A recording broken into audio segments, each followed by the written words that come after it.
Knicks family, what's poppin'? It's your boy. We were humiliated once again, this time at the Garden. It's not good, ladies and gentlemen. It's not what we expected when David Fizdale said the team is up for the challenge and ready to come back and perform. It is not what we expected. I don't even want to look at the highlights, but we'll go ahead and look at the highlights anyway.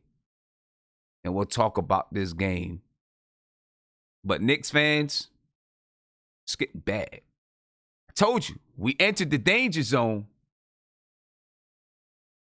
It's bad. Anyway, right from Jump Street, you see the Denver Nuggets are up 3-0. But the Knicks come back and R.J. Barrett, he makes it 3-2 off of a fast break dunk. And you thought maybe the Knicks had a little bit of energy. Gary Harris says, nope, I'll take this. 6. 5-2, but the Knicks go up 7-5. Will Barton knocks down the triple. It's now 9-8. Knicks are up. And you're thinking, okay, the Knicks are coming out ready to play some basketball. They got some fight in them. We thought they did. The Knicks up 12-10. Jokic, he's got the ball in the post. He, with the nice jump hook, puts it in. Jokic didn't have the triple-double like I thought he could. But let me tell you something. He has 6 points, 10 rebounds, 8 assists. As you see, Marcus Morris knocks down the corner 3, and the Knicks are up 15-12. So they came out with some energy to start the game. Obviously, they couldn't withstand it as Juju goes to the basket to make it 20-16 Knicks 4 minutes into the first quarter. Or 4 minutes left in the first quarter. Jokic, again in the post, kicks it out. Bang, they knock it down. And let me tell you what, that right there is what I knew Jokic could do. He had 8 assists tonight. Mitchell Robinson with the putback. Mitchell Robinson had 17 points on the night. The Knicks up 23-22, still in the first quarter. Elfrid Payton, he finds Mitch Robinson for the dunk. And listen, ladies and gentlemen, we believed a little bit. We believed a little bit that the Knicks might be ready to play. 25-22, first quarter. Right down the lane, at the basket. Morris scores for the Denver Nuggets. Now 27-24. The Nuggets bench went to work tonight, ladies and gentlemen. They went to work. When you look at and we break down these box scores, you're going to see that the Nuggets bench they killed the Knicks tonight. They killed the Knicks tonight. It wasn't even the starters that did it. It was the Nuggets bench. As you see, the Nuggets knocked down another 3. And it was a 3-point. They were raining threes. You see Mitchell Robinson gets the dunk down the lane from Damian Dotson, but the Denver Nuggets are up. And this second quarter is what did it in for the Knicks, ladies and gentlemen. They could not recover after this second quarter here. They couldn't recover. Damian Dotson, he knocks down the 3. Bangs 38-34. But the run is coming. It's coming. Just wait for it. It's coming. The Nuggets knock down another 3. 41-34. 7 minutes left in the second quarter. Kevin Knox, he pulls it up from deep with the high arcing shot that we've come to know from Kevin Knox. He makes it 41-37. But the Nuggets, again, raining threes, ladies and gentlemen. Raining threes. Now the Nuggets are ready. Now the Nuggets are going on a run. It's 47-37. The Knicks are down by double digits. In the paint, the Nuggets, they average 48 points in the paint. Jeremiah Grant scores 2 of them right there. Julius Randle, he turns the ball over. Didn't have a good game tonight. See the Nuggets scoring the break. It's now a 12-point lead by the Denver Nuggets, 50-38. 53-38 now. Jokic, like I said, he'll find guys cutting to the basket, and that's what I was scared of, as he finds Paul Millsap in the paint. That's exactly what I was scared of. R.J. Barrett on the break, he finds Juju for the dunk. But it's just not enough. The Knicks now down 21, 61-40, as there you go. The Nuggets pouring it on the Knicks. Will Barton gets the layup in the paint. The Knicks come into this game only giving up 42.5 points per game in the paint. Not exactly sure what the Nuggets had in the paint, but they scored in the paint a lot tonight. Paul Millsap, he gets into the lane, he kicks it out, and there you go. Bang. For three. The Nuggets knock down another three. 9 minutes left in the third quarter, and it's 73-50. But you could see that the Knicks, it wasn't going to happen as RJ Barrett gets that one to roll in. It's now 75-52, and the Nuggets are ready to make their move. Frank Ntilikina, he had 3 threes on the night. He had 9 points, 1 assist in the paint. The Nuggets knock it down. 8 minutes left in the third quarter. 77-55 with 7 minutes left in the third quarter. And you see Jamal Murray, he knocks it in. Jamal Murray had 14 points on the night. 3 rebounds and 4 assists. Again, you see Jokic. He's able to find guys. Gary Harris knocks it down from 3. It's 82-55. Now it's a 27-point lead. And now you know at this point it's over. Will Barton, he knocks down the 3. It's a 30-point lead. The Knicks are down by 30 points again in a game. Marcus Morris finds RJ Barrett going to the lane. But all of this, the rest of what you see, ladies and gentlemen, doesn't mean anything. Because the Knicks got smacked by the Denver Nuggets. They got smacked. They had no heart, no fight, no dog in them. Once the Denver Nuggets took control of the game in the second quarter, there was nothing else left for the Knicks. There's nothing else that they could do. They had no fight in them. Mitchell Robinson, he gets the nice little fast break filet jelly roll after he gets the block, but who cares? Doesn't matter. Mitchell Robinson had 17 points on the night. 17 points and 7 rebounds for Mitchell Robinson on the night. Mitchell Robinson once again in the paint, gets the dunk. Running down the box scores, and I'm going to say it to you real quick as we're going over this game. Marcus Morris for the Knicks, he had 10 points. Julius Randle had 6. Taj Gibson had 4. RJ Barrett 9. Frank Ntilikina 9. And Mitchell Robinson, like I said, had 17. Talk about the Nuggets. As you see, the Nuggets knocked down another little mid-range shot. The Denver Nuggets on the night. Will Barton, he had 17. You know, he put in his work. Paul Millsap had 10 points, 6 boards. Nikola Jokic, he had 6 points, 10 boards, and 8 assists. Gary Harris, he had 8 points.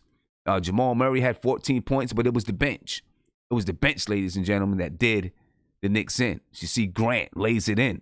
Jeremiah Grant had 16 points, 3 rebounds, 1 assist. Monte Morris, he had 15 points.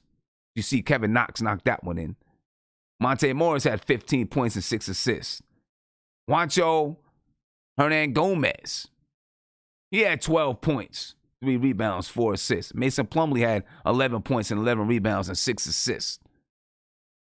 The Nuggets bench went to work, as you see the Knicks getting blown, getting smacked. Bobby Portis goes in. He lays one in. Bobby Portis on the night. Listen, the Knicks didn't have many numbers across the board, but Bobby Portis had 10 points and 4 rebounds. All right, Kevin Knox, he goes, he takes it in. Kevin Knox lays it in on the night. Kevin Knox had 8 points and 2 rebounds. And you see the Knicks getting humiliated at home as the Nuggets continue to light it up. Elfrid Payton is in the game. Alonzo Trier has become the guy, as you see Mason Plumlee, whoever that was, throw one down. Michael Porter Jr. gets in the game. Bang, he knocks one home. It's a 43-point lead by the Denver Nuggets. Alonzo Trier is in the game, ladies and gentlemen. He brings one home for the dunk. Couple of dunks here in the late stages of the game, the late stages of a nasty blowout. Alonzo Trier has become the guy that gets in the game when the Knicks are getting blown out. You see Alonzo Trier take it down and throw one home. He's become that guy. Can you believe it? I can't believe it. But anyway, ladies and gentlemen, you see the Knicks lose 129-92 as they suffer a humiliating loss at home to the Denver Nuggets, and they set history. They make history at the same time. It's the first time since 2014 that a team has been down by more than 40 points in back-to-back games. It's painful, man. It's painful stuff. Painful stuff. I don't know, ladies and gentlemen. I don't know what to say, where to go, how this is going to end up. You know, Coach Fizdale. Coach Fizdale, man. Coach Fizdale. Let's take a listen to Coach Fizdale and get his reaction after the game. Hear how he feels about it.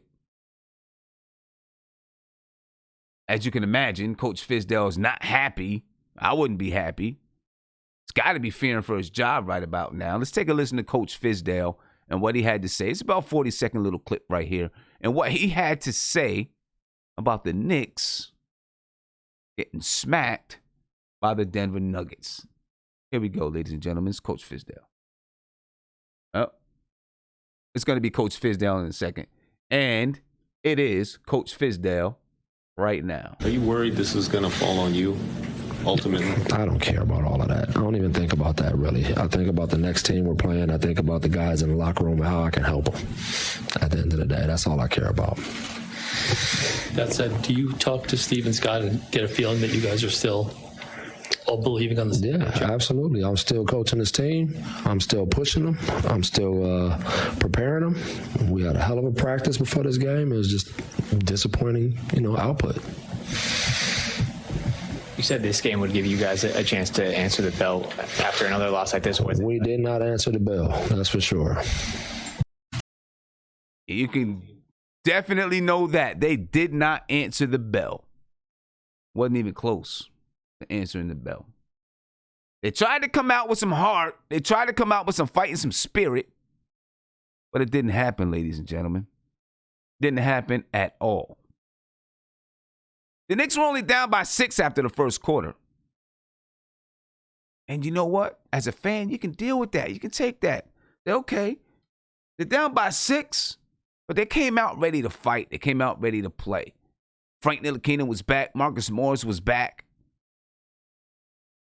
So for, everyone talking about, we didn't have the defensive guys there, blah, blah, blah, blah, blah. Well, guess what? They were there. In the first quarter, it felt like the Knicks were in it. Clearly and obviously, it was not to be. Was not to be. The Denver Nuggets on the night, their biggest lead was 43. The Knicks' biggest lead was 6. The Knicks actually had a lead in the first quarter. All right, they actually led in this game. Now, you can't, you're not going to put too much stock in the first quarter lead, and I get that. But they actually had a lead, and they actually showed some fight in the first quarter.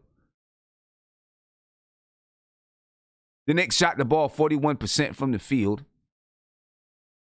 26.5% from 3. Now, I'm only talking about the Knicks right now. I haven't even gotten to the Denver Nuggets. We're going to get to the Denver Nuggets and what they shot from the field and all that kind of stuff. I'm not sure. I'm not exactly sure you want to see it or hear it or talk about it. The Knicks were 65.2% from the free throw line, ladies and gentlemen. The Denver Nuggets, they shot 56.3% from the field. They also shot 53.8% from 3. Now, this is a team that came into this game shooting 34% from the three-point line. Leave it to the Knicks to allow them to shoot over 50% from the three-point line. They made 21 threes against us, folks. 21 threes. 21 threes. Say it one more time. 21 threes. They were 21 for 39. They blew us out by 37, whatever points it was, and they only shot 55.6% from the free throw line.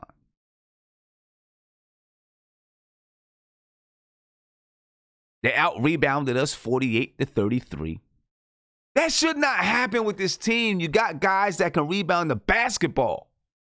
Taj Gibson, Julius Randle, Marcus Morris, Mitchell Robinson. These guys can rebound the ball. They can. They have the ability, folks. When you don't rebound the basketball and you have guys that can rebound, Bobby Portis can rebound. I mean, Bobby Portis came to the Knicks averaging 8 rebounds a game. Julius Randle came to the Knicks averaging 8.5 rebounds per game. Taj Gibson came to the Knicks averaging 6, 7 rebounds per game. These guys can rebound the ball. RJ Barrett is a good rebounder. Only get 33. See, rebounds, that's an effort play. You box out and get a rebound. You fight for it. That tells me there's no effort. No effort. 33 rebounds on a night. The Knicks had 23 assists. Well, guess what? The Denver Nuggets had 38. 38 assists. They had like 23 assists at the top of the third quarter, the beginning of the third quarter. 9 minutes left in the third quarter. They were at like 23 assists. Knicks had 9 steals. The Nuggets had 8. 7 blocks for the Knicks, 5 for the Nuggets. Both teams took care of the ball. 13 turnovers for the Nuggets, only 14 for the Knicks. It's embarrassing stuff. It's embarrassing stuff, man. It's we don't even know where to go from here. Fans don't know where to go from here. People don't know where to go from here, ladies and gentlemen. I do know where to go. Right now, I want to go to saying to you, please, if you're new to the channel, subscribe. That's where I want to go right now. Subscribe to the channel and ring that notification bell.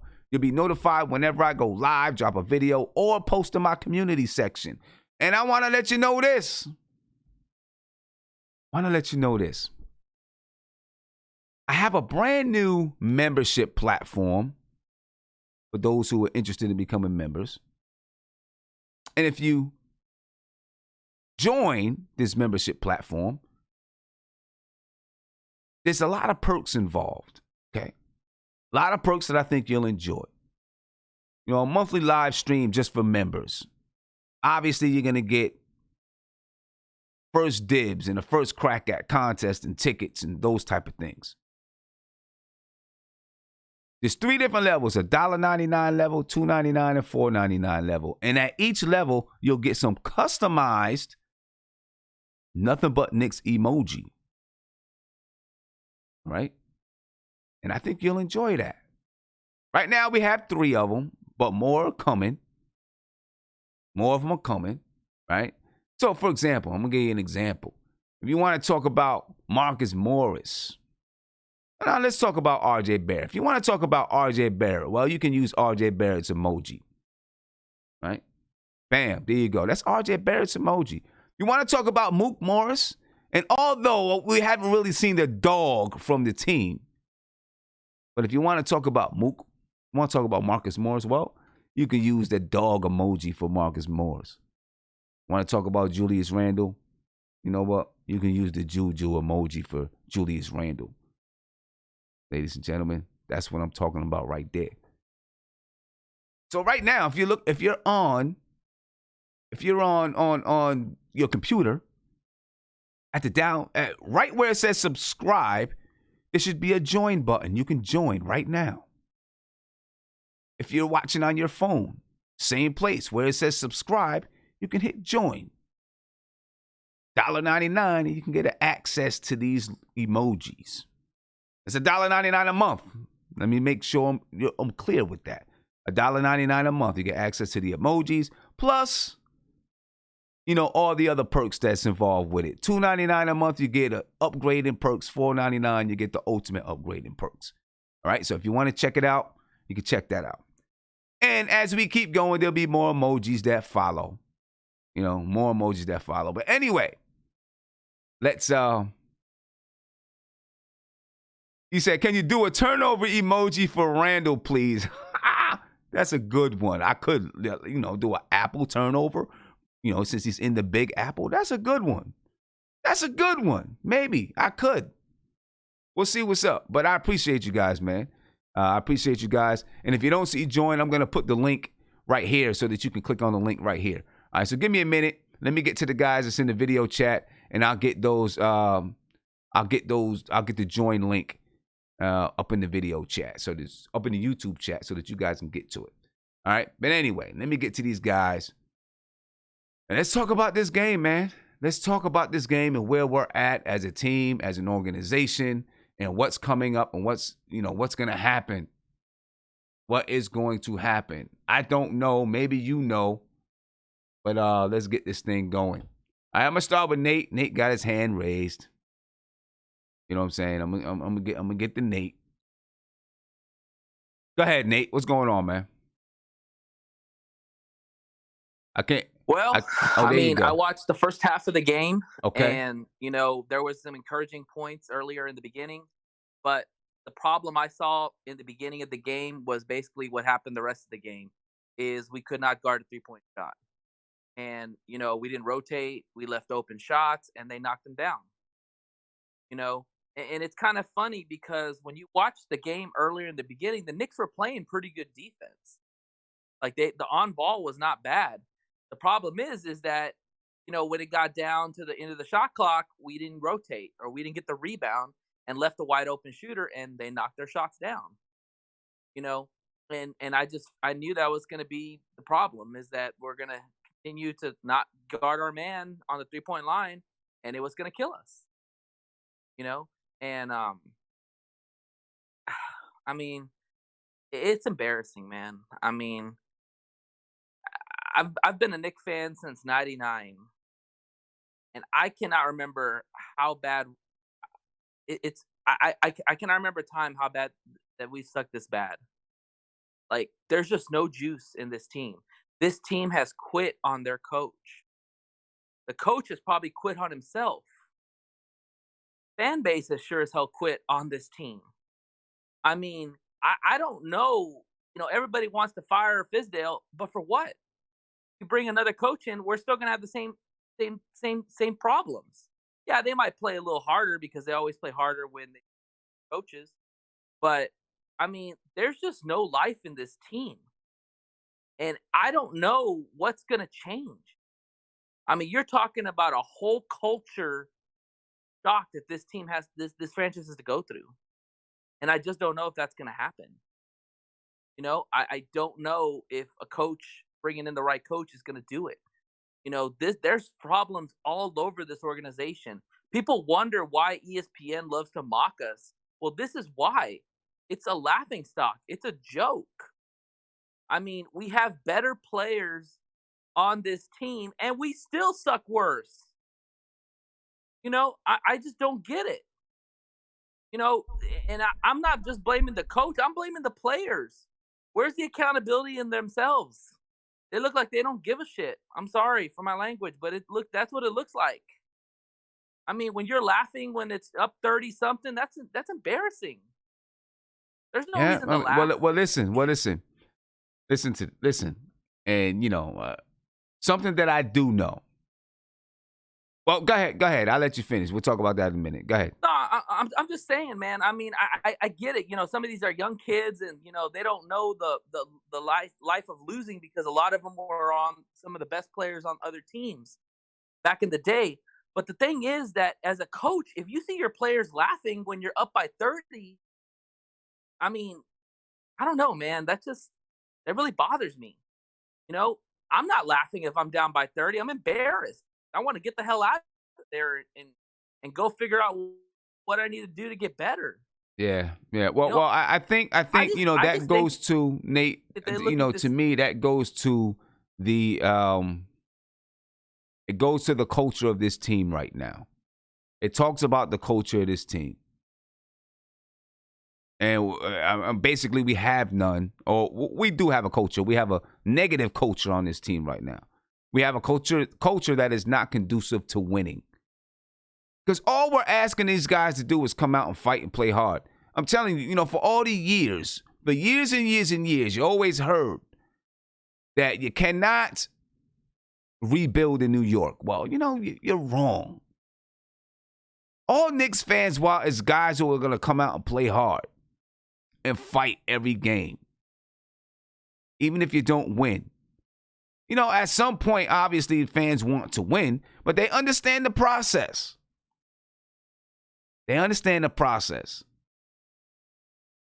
Big shout out to my man Travis Fisher. Travis, thank you for becoming a member. Travis just became a member of the first tier, the 2000 Knicks member of the first tier. So I appreciate you, my man.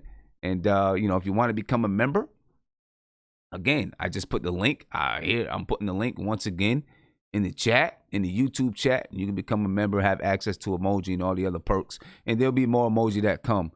And let me show you. I'm going to show you this real quick so that you guys can see it. Because some people said that they could not see or find the join button. Let me show you where it is if you're on a computer. All right? If you are on a computer, it probably looks something like this. Well, you see it now. Right? The join button is right there. Hit that join button. Become a member, ladies and gentlemen. $1.99 a month. Franco Baldo, thank you. I appreciate you for becoming a member. Appreciate you for becoming a member. All right? Anyway, let's get back to it, ladies and gentlemen. The Knicks suffer a terrible loss at the hands of the Denver Nuggets tonight. Terrible loss. Guillermo, I'm coming to you. What's going on, man? What's up, Tim? I'm good. Talk to me, man. Talk to me. Please talk to me. What's going on? What's happening? What are we doing? Fizdale need to go back to college, man. Or he needs to go to college to coach. This ain't NBA for him, ain't for him right now, man. Your offensive schemes are trash. Your defense, right? You know when a team that doesn't care for their coach, doesn't care for the team, they're not going to play defense. A team that doesn't care about like the organization, they're not going to play defense. When you see teams play all-out defense and everybody's trying to play defense, give some effort, that means that they're working hard for the coach. They're selling out for the coach, man. This guy, Fizdale, like I said, he's a nice guy, cool guy. Go out and get a beer with him. He makes jokes, cracks jokes. You know, his wife could bring all her pretty friends and stuff. She could hook you up. Great off the court. Beautiful. He ain't a coach, bro. He is not a coach. He don't know X's and O's. And like you said, bro, when you told me about earlier, I was going to bring that up because they went. This is what I like about Mike Breen and I like about Walt Clyde Frazier. They say little slick things here and there, but it's basically indictments on the team. Because this is how many games have we seen where they said during the Toronto game, they said during this game, where they keep bringing up the fact that the opposing team, their only top draft pick was one guy, or their first round draft, they only have one first round draft pick. A bunch of guys are second rounders or undrafted. That's the point at how bad the coaching is. We can sit and talk about the construction of the team. It's not perfect. But when you're talking about guys who are undrafted, that means that everybody else missed out on them, or everybody else didn't think they were valuable for a pick. When you talk about a second round draft pick, you're usually talking about everybody else thought this guy was in a first rounder. He was on the back burner. And yet these other teams that we're playing, they're able to get the most out of these ancillary, these secondary, tertiary players that other teams didn't even think were that great to draft or whatever. And we can't even get the most out of guys that we have that were drafted in the first round, the Juice Randalls. Like, we can't even get the most out of the Knoxes. You know what I mean? RJ Barrett. As much as I like him, these young guys are starting to regress. Because there's no game plan. When you have no game plan, you lose faith in the players. When you have a steady game plan, when you have a scheme that works for people on the team, people have faith in it, even if you're losing games. But we're getting blown out. And then the defense. Look, I mean, they sat Juice Randle, but it was also a blowout. And I'm not blaming everything on Juice Randle. I'm not saying that. But this team, defensively, wasn't that supposed to be his niche? I'm telling you, bro. We could talk about, cronyism and all that stuff. Fizdale got on because he came from the Heat. Fizdale was the worst of the coaches that came from the Heat out of Riley and Spoelstra. This dude does not know how to coach, bro. He has to go. No, he didn't. You saw Malone come out with the clipboard and was still coaching his guys. The guys were by 20-some points. Fizdale's coming out. What are you talking about, bro? What are you teaching me? Well, I'm too dumb to understand the system. Am I that dumb? I came from Kentucky. You ran an all-ball system. Knox. I came from France. We play a way more nuanced offense where the big man, everybody's passing, the ball's fluid. Frank Ntilikina. So what's the excuse, man? Like, what is the excuse? Bro, Fizdale, he got to go. I'm not saying it's just his fault. Let me see what Mike Miller has. He might, let him work out as the interim coach in the meantime. Yeah, I think he came from like the Spurs organization, or whatever. I'm not saying he's gonna come in Popovich or Budenholzer, but let's see what this guy has because Fizdale's not inspiring anything. When you lose the beat of the team, when you lose the heart of the team, and these guys lose faith in you, you're done. You are done because he's not bringing any new wrinkles. He's not bringing any new schemes. He's lost the faith team. They're done with him. They may like him, but they're done with him. Yeah, I heard from somebody who was sitting near Taj Gibson's brother, and that he was yelling out, what kind of coach doesn't use a clipboard and draw up plays and blah blah blah blah blah, and fans are yelling to Taj, certain things to Taj, obviously, because he's from New York, and I mean this is someone who's not close to Taj Gibson's brother personally, but right there next to him.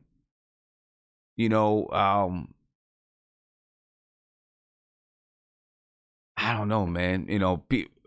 People watching James Dolan, saying that he was livid tonight. He was livid, hot. I don't know how long he's gonna last, man. I don't know how long he's gonna last, and I know he can last the weekend because now you see. Look on what they talking about. You have this guy Adam Silver was like, "It's not my job to help the Knicks." People, and I mean, look, they've been bashing Knicks for how long? But Dolan, say what you want, but he's a proud man, and he sees that this ship is not going anywhere. And now the media is basically now that the NBA is like, dude, we don't have to help the Knicks. Like, and I might look. He has to go. They have to do something. The only thing I say is that if Dolan, Mills, and Perry are going to be hesitant because they know that if they fire Fizdale, they know they're going to be on the hot seat. They know they're already on the hot seat now, but they know that their time is ticking because it's like, yo, what are you guys doing? So we didn't get Zion, we didn't get KD, we didn't get Kyrie, whatever circumstances. It's fair enough. You guys came into this. You had your plan for the offseason. You got these guys. You thought, hey, Fizdale, we gave him a second year. We were tanking the first year. Fizdale comes in, second year, and it's like, all right, nothing's really changed. The offense is still the same. You have better players, even though they don't necessarily fit, I guess. Whatever, but you have way better players than last year, and we're doing worse. So it's a cluster F, man. But Dolan would probably have to take control and fire and come in and fire and Fizz because this is embarrassing, man. This is unacceptable. But see, if he does that, if Dolan comes in and fires Fizz, then everyone's going to say, oh, Dolan is sticking his nose in where it don't belong, blah, blah, blah, blah, blah, and all that stuff, right? That's how it goes. They're going to say, he's sticking his nose into, the basketball operations. I mean, I guess it wouldn't be him going into the locker room or going into the office. He'd tell Scott Perry, Steve Mills, or whatever, this guy has to go. I think from what I understand, truly, Dolan has really just been, as far as basketball stuff, besides meeting with Scott Perry and Steve Mills, and that's what you're supposed to do if you're the owner. You're going to have those meetings so people can say whatever they want about it. But he's been kind of like hands off with it. You mean I'm going to Fizdale? let you guys do your job. I'm sorry. You know what I'm saying? He's been, kind of hands off. I'm going to let you guys do your job. It's great, man, but bro, and I like what that James Dolan's doing that. Fair enough, but he has to ask his GM and be like, "Hey guys, this is not working. What's your plan with this?" Because look, I'm watching these games, and I'm in my house. Look, if you can be on the road, that's one thing. It's still terrible, but we're getting destroyed at home. So our home is not even like a mecca. Really, it's not even like a fortress for us. Like we don't gain any benefit from playing at home, and I'm getting embarrassed. Like, what is it you guys are doing? I'm sitting here, I'm hearing the same things from Fizdale. So I think Fizdale knows he's gonna get fired. That's why he's like, I'm just worried about the next team and blah blah blah. And he's laughing after the game. Not saying he's laughing at the team's demise, but it's like it doesn't hurt me because he just sees the end, man. But I don't know, bro. Like this guy, he something has to change, man. Something, accountability, discipline. If it's, and like I said, last year was the most important year last year. Do not freaking tank. We needed you to set a precedent, set a culture. It don't matter if you want to be lovey-dovey and nice to these guys, but let it be that you have a quick sword. Hey, you don't want to play defense, you out. You don't want to do shit. Now you have it now you're playing guys like, and Robin is going to bring this up, so I don't want to take his point. But you got guys on this team that they lost trust in Fizz, man. You talk about Trier. I'm not trying to praise Trier or whatever. I'm just saying there are a bunch of guys that you're playing inconsistently. You have them here and there, and there's no rhyme or reason to it really. And these guys losing faith because like they're looking like you're like, do you know what you're doing?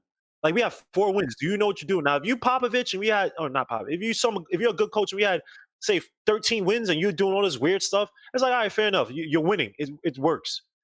None of this crap is working, bro. And you lost the locker room. I mean, when you lose the locker room, bro, you're done as a coach, man.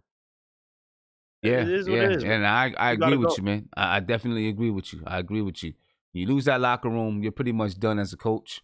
You know, from what I see, I feel like the locker room has been lost. You know, big shout out to Ghost Rider. You said, thank you for the super chat. You said last year's team, no talent. This year's team, no heart. All puppies, no dogs. Gotta agree with you, man. I gotta agree with you. And Gregory Castillo, thank you for the super chat. You said VIP member. So what I do want to tell any VIP member, what you're going to see happen tomorrow is all those VIP memberships are going to be canceled out, and I'm going to ask you to come over and just do it on YouTube and hit that join button on YouTube. At whichever level that you want to do there. So I appreciate you guys, but this is just a platform where I can offer more perks. So I wanted to be able to do that. So I thank you guys for supporting me. All right, hit that join button. Hit that join button, ladies and gentlemen. I'll put the link in there once again. You can get these customized emoji. And, you know, the more people that join, the more emoji I can put out there. So I appreciate you. All right, let me get to a couple other people. I know Mark. I see Mark already put in the YouTube chat that he's blaming everything on Julius Randle. Blaming everything on Julius Randle. I don't know. I mean, you know, this is what I've learned about Mark. Mark is the kind of guy that I want to have in.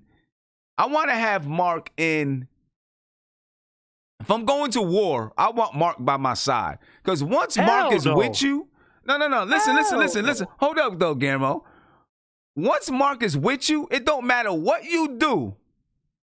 He's with you. Right? Mark? Listen. It's the same guy who wore a KP jersey to a Knick game, bro. But that's what I'm saying. KP could steal Mark's girl. And KP's still gonna be his man. So you have to be KP for Mark to support you. No, what I'm saying is this. Once Mark likes you, he's gonna find a reason for you to be right or be good. He's gonna support you no matter what. If he don't like you, then you know Mark is gonna. Mark has been a Knicks fan longer than he's been a KP fan, and look how much he's won. I mean, you know, I'm just saying. When he finds the next man. tiniest diamond, man, he's gone. I mean, I'm just saying, like Mark is a double agent, man. You gotta be careful about him. That's the only thing. Will Slater's right. The only way that I would not go to war with Mark is if I was going to war against KP. If I'm going to war against KP, it's done. It's done. Mark is leaving me. He's gonna run He's gonna run from my side to KP side. Mark, what's good, man? Mark, can you hear me? Oh, you talking to me now? Yeah, I'm talking to you now. I was talking about you. Now I'm talking to you. Listen, man. Politics. Politics, man. Listen, I enjoyed every bit of every single three Denver was hoisting up. It felt so good because the time shall come. This front office will get extinguished, and the coach too, because they scapegoated him from their last press conference. I didn't really care anymore for Fizdale. I say he should have been fired right there and then. Other than that, man, listen, man, these players don't want to play with that number 30 guy. Listen, Chris Paul looked real nice. Call OKC. Listen, man, I got Randall. Give me 2 second round picks. I'll take that terrible contract, man. Let me bring in somebody that can make young players better and that young players want to play with. Because okay, so let me ask you this. So hold up. So let me ask you this. Hold on. Let me ask you this. He ain't the one. Let me ask you this. Let me ask you this. So you're telling me, right? And I need you to turn that down in the back because I can hear the echo. Okay. I ain't got nothing in the back. You got to. You're the only other person that's unmuted. So if you got your thing on speakerphone, I can hear myself. Okay, go ahead. Right? So you're telling me that the reason these guys are not putting out effort on the floor is because they don't want to play with Julius Randle. No, answer. Just answer me. Don't skirt around and come out and don't answer my question with a question. Just answer me. Is that the reason these guys are not coming out and playing hard? Yeah. Because they don't want to play with Julius Randle. Yeah, because he's the most high paid. Okay. So then if that's the case, then you need to get rid of everybody because then you're not being a professional player. Because if you are a professional, whether or not there's a guy there that you want to play with, you come out and you play because your career depends on it. And if you can't come out and play, even though there's a guy that you don't want to play with, if you can't come out and try to perform, you can't come out and put effort on the floor, then you need to go. You don't even need to be in the league. You don't even need to be in the league. You know what I'm saying? Because regardless of who you're playing with, you got to go out there and play hard. So I'm not buying that the only reason these guys are not playing hard is simply because of Julius Randle. Are there faults with Julius Randle? Of course. Are guys going to get upset with Julius Randle? Of course. But if that's the only reason that they are not playing hard, if that's the only reason they don't have that dog fight in them, then they don't deserve to be in the NBA. Seriously. Because any team you go on, there's going to be somebody that you don't want to play with. I can guarantee that. I can guarantee. I played years of basketball. And I played every team that I played on. There's been somebody on a team that I didn't want to play with. But when I got on the basketball court, I did what I had to do. I played my tail off because I wanted to be the best that I could be. I wanted my team to win. That's hogwash. That is hogwash. Seriously, that's hogwash. That you don't play hard because there's somebody that you don't want to play with on the floor. I don't buy that. I don't buy that that's the reason why some guys are not playing hard. I don't buy that at all. Hold up, you're talking. Let me get a chance to get you unmuted before you talk because, you know, there was the background stuff, so I had to unmute that out. I had to mute it out. All right, go ahead. Go ahead, Mark. Listen, I'm not here for you to agree with me. I'm on my take and what I see and what I believe in. So you could run with what you think. I come on this show and run what I think. Okay? I say what I stand on my 2 feet when I come on this show and I explain what I see, how I feel about the Knicks, and what is going on between the Knicks and their players. Cool. This is but my I'm saying, opinion. but you're telling me one player. So okay. So I don't know, you know, if you have a job, right? And you go to work every day, there's one coworker there that you do not like. For whatever reason, this person gets paid more than you, but they do less work than you. And you don't like this person. So because you don't like this person, you're telling me that you're not going to do your job? So let me ask you a question, Sim. You ever play pickup and there's one guy on your team that just plays horrible? Yeah. You don't want to play with the person. So I may not want to play with him, but I still play my game. That doesn't mean that I don't play my game. I play as hard as I can to make up for that person's mistakes.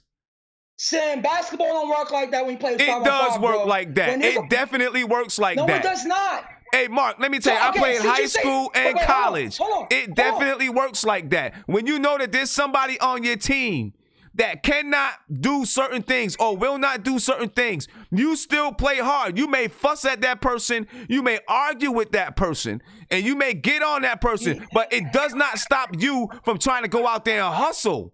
Hustle. Well, I'm talking hustle right now. So Sam, oh God. So you telling me when you see these young players on the floor, they're not hustling or working hard? Some of them are not. Obviously, look at the team. Come on, man. Come on, man. They just got blasted by 40 points again. They just got blasted by 40 points again. You tell me which player's not working hard. Because that's what you tell me. I know you're gonna say Marcus Morris. You're gonna say Julius Randle, right? So I can help you because you're gonna say Marcus Morris. You're gonna say Julius Randle because you have a vendetta against him. I'm not saying Julius Randle is the guy, but you don't see anything else. You're gonna tell me. You're gonna tell me that David Fizdale has nothing to do with what's going on. That's garbage. That is garbage. That is straight garbage. And because of that, I'm going on to somebody else. I'm going to somebody else because that is garbage. If you're going to tell me that David Fizdale has nothing to do with it, nothing to do with it at all, he's absolved of it. That's what you're telling me. Because it's one person, that's bull. That's garbage. And you know that's garbage. You know that's garbage. Go ahead, Isaiah. Wait, hold on. I gotta mute Mark. Hold on. Yeah, mute that man. Because that's garbage. That's garbage to me. I'm not going to sit here and say, I can't sit here and say that Julius Randle is a great player because he's not. Julius Randle don't play defense. Julius Randle doesn't hustle. Julius Randle doesn't have a basketball IQ. But it's up to Coach Fizdale to be the one to say, well, I'm not going to play his ass. It's up to Coach Fizdale to be the one to say, I'm going to sit his ass on the bench. It's up to Coach Fizdale. Coach Fizdale is the leader. Coach Fizdale is the one that can sit him on the bench. Coach Fizdale is the one. Coach Fizdale, he's the one who sat with the team, went over film, and tried to motivate them to play, and they still got their ass kicked by 40 points. Coach Fizdale did that. Obviously, Coach Fizdale's words are not resonating with the team. It is clear. It is clear as day that Coach Fizdale is not resonating with the team. They are not listening to him. They are not playing for him. It is clear as day. It is clear as day. It's not resonating. It is not resonating. So you can blame, it is hogwash. When you have a 5-man game, it is hogwash to blame everything on one player. It's stupid. It's dumb. It's the dumbest thing I ever heard. You can't blame everything on one player. One player can't guard 5 people. One player is not going to score 100 points unless you're Wilt Chamberlain. And that was only one game. That was against the Knicks, too. It was against the Knicks. And when you have a coach that has the ability to take the player out of the game, if there's one player that is being the bad apple, if you have the ability to take that guy out the game and you don't, then it's your fault. It's only one head. Go ahead, Isaiah. Hey, Simeon, I don't know where to start. I mean, to lose by 81 points in 2 days, that's amazing, son. To lose by 81 points in 2 days. I am shocked that if Fizdale's the coach by Saturday, I'm going to be shocked. I don't know what's going to happen. Clearly, the team is giving up. I don't care what anybody says on that team. They have given up. I mean, if I'm the Knicks, if I'm the front office, you have to save RJ, man. You got to save RJ and these young dudes because it's no point of this clown continue to be a coach. I mean, how can someone say to him? How can somebody at the game say they've never seen a coach draw up X and O's without a clipboard? I mean, this again, and this is a dude that didn't start point guards when he had point guards in the beginning of the year, I mean, it took him to start the best defensive player on his team because one of his players' mothers died, and the other one was injured. I mean, this coach is unbelievable. I mean, I don't know what else to say about this dude, Sim. It's like, is this team a bad team? Yes. But to win only 4 games, to get blown out multiple times, to be embarrassed in front of the home court, I think they literally been booed every game at home. And it might have. It's I don't know. And then you got this dude, Julius Randle. Well, I was telling Guillermo and Rob and Mark that to me, Sim, and I don't know how you feel about this, but I'm going to put him in this category. And this is how I truly feel. He's in the Jerome James. He's in the Antonio McDyess. He's in that category to me. He's one of the worst signings we ever had. This dude has no hustle. This dude, I'm looking at the game. He caused a turnover and didn't even run down the court. He does that often. Fast break, he just looked and said, "Oh no, they're gonna score it. Who cares?" I mean, when you have a guy like this as the highest paid player, I have to agree with Mark to a certain extent of, a lot of this is Julius Randle because a lot of these players are looking at Julius Randle like, "Oh, he don't care." Look, and I know, and I understand, and I know what, and I understand. I what can you're saying. guarantee you take Julius Randle off this team. Take Julius Randle off, and we're still getting our butts whipped. I can guarantee it. We're still getting our butts whipped. Listen, you cannot, and I will refuse at any time to allow a player to blame their lack of effort or their lack of heart on somebody else. Because you can control Sim, it. I understand that, Sim, but when you have Sim, trust me, I get what you're saying. I do. Listen, I'm telling you right saying. now, I understand. I have played, Isaiah, I have played on several teams where there is a player who is a cancer. It never, ever stopped me from going out and giving my best on the court. I have won. I have been to championship games. I still play in leagues. Okay? So I've been playing basketball for a long time, and I've been coaching basketball.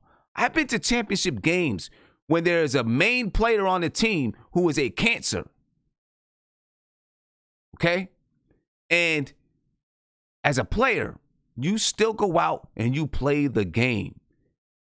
And when you have a coach, now, first of all, I have never, ever heard of Julius Randle being a cancer. All of a sudden, he's a cancer. I didn't say he was a cancer. I'm not saying you. Someone in the chat said, Simeon, there's such thing as a cancer. Well, right? no. Wait, hold on. Let's clarify something. Hold up. Wait a minute. Hold on. Let me finish up. I have never heard that. So I'm not going to sit here and say that he is a cancer. Right? Everything that we're talking about is speculation.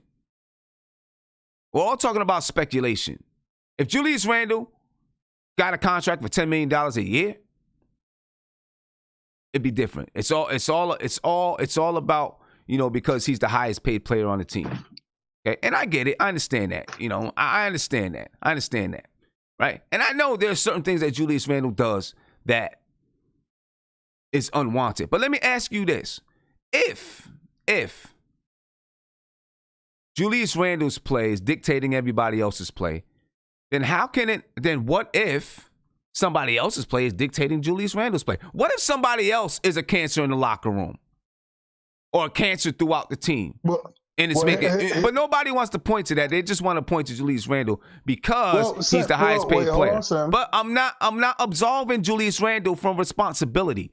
That's not what I'm trying to do. I'm not absolving him from responsibility at all. I recognize every single one of his faults. Every single one of them. I recognize it. Right? But I'm not going to say that we're losing about 42 games in a row and it's simply because of Julius Randle. I'm not going to say we're 4-18 and it's simply because of Julius Randle. That's bull. I'm with you on that, Sim, about It's not Julius Randle while we're losing by 40 points. That's ridiculous That's to say that one bull. player is You the cause can't of us put losing by everything 40 on just points. one player. So I don't care how I bad want they people are. I want people to understand this. Julius Randle is not a cancer. Kyrie Irving, that's a cancer. Kyrie Irving's a cancer. I want people to understand that this is different. Kyrie Irving's a cancer. Julius Randle is just a bad basketball player right now.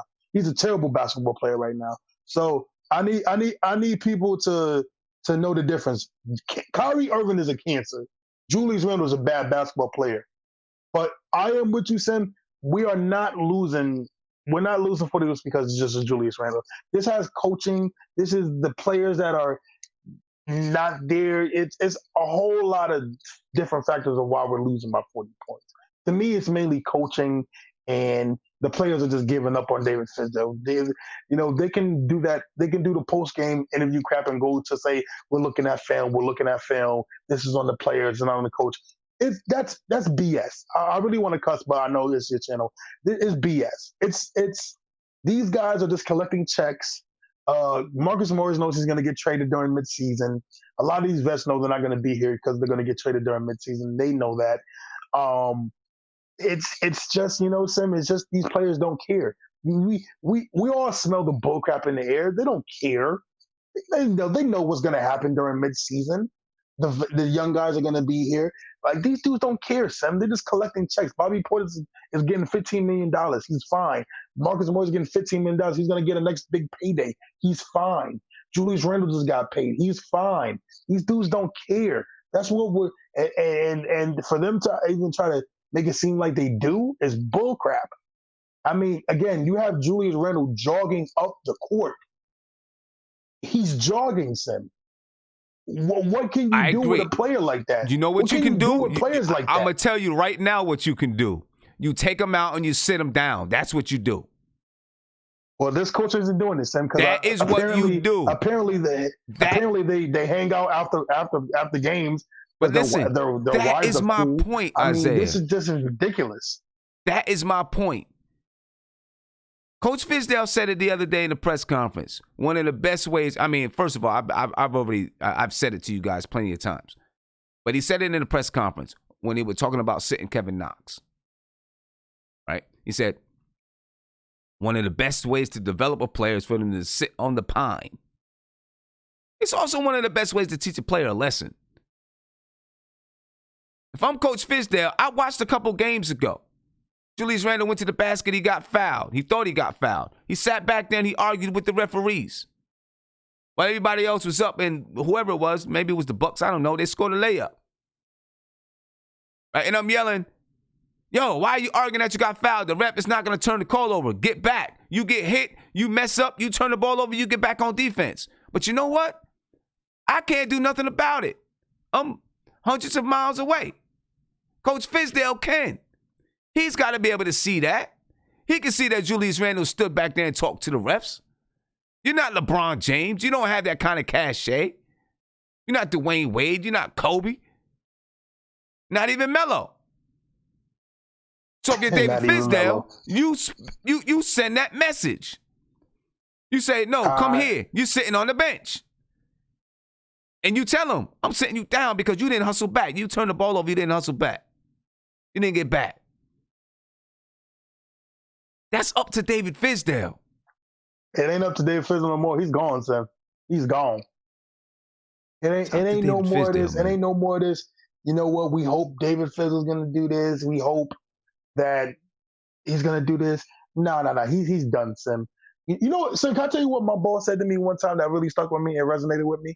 What's that? He said he's never had to fire nobody a day in his life. He never fired nobody. He said they fired themselves. That's it. That's exactly David Fizdale, I'm sorry to say, and it hurt me so much, Sam, because not to get too deep, but as a black man, I really wanted him to do good. I really did. I really, really wanted David Fizdale to do good.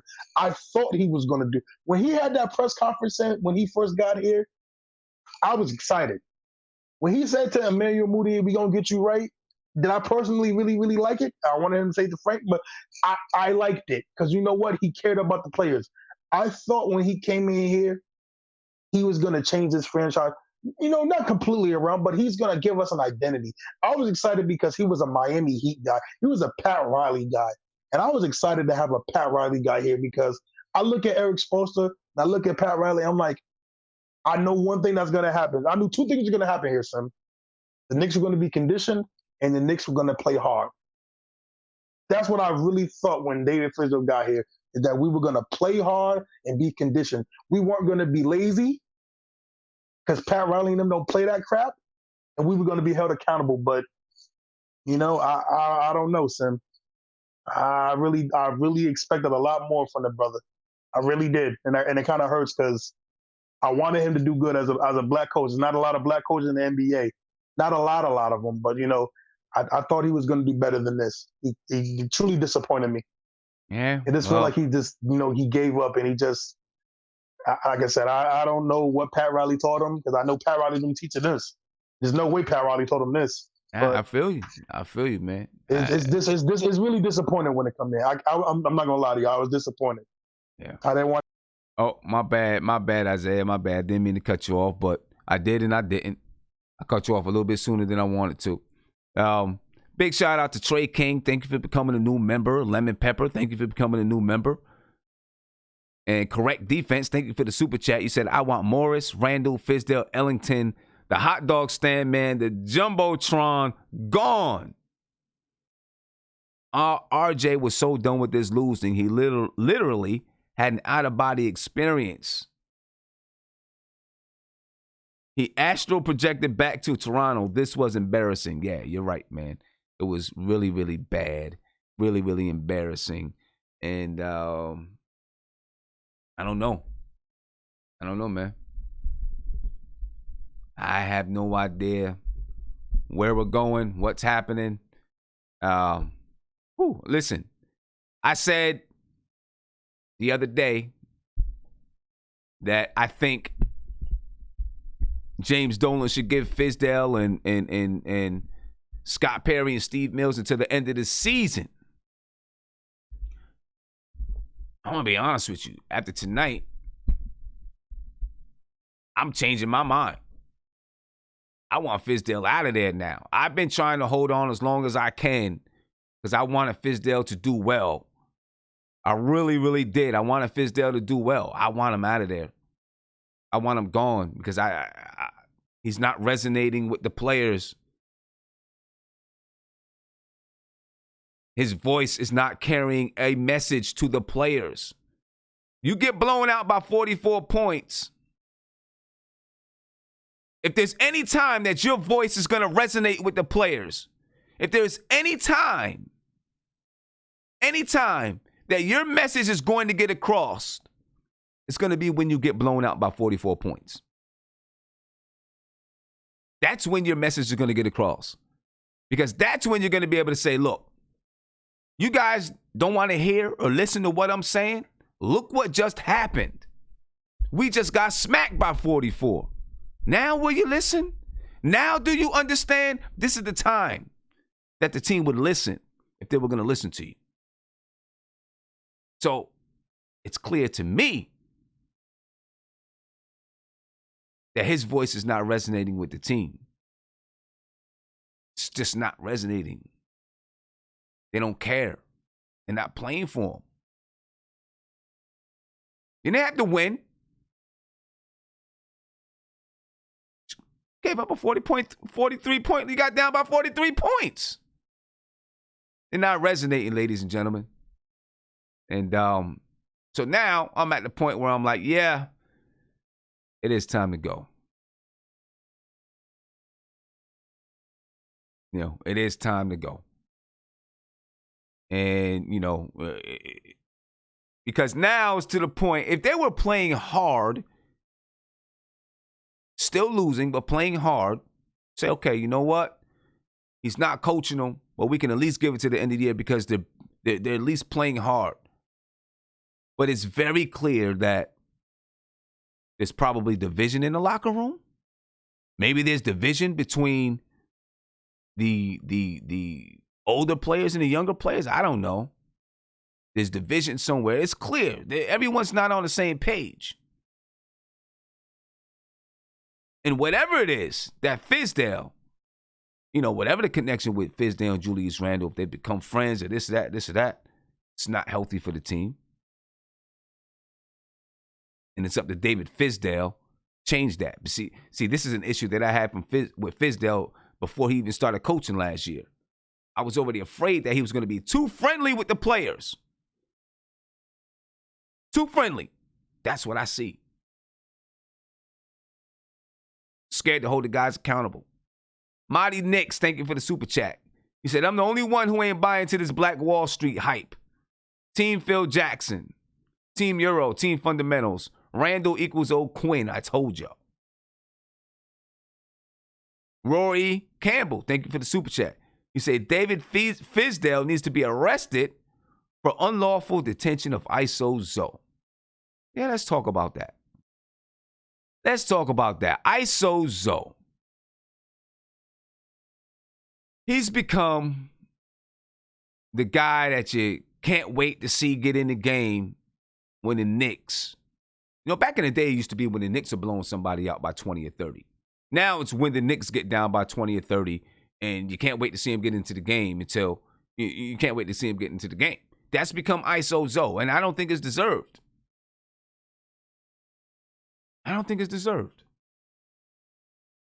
Especially when you're getting smacked.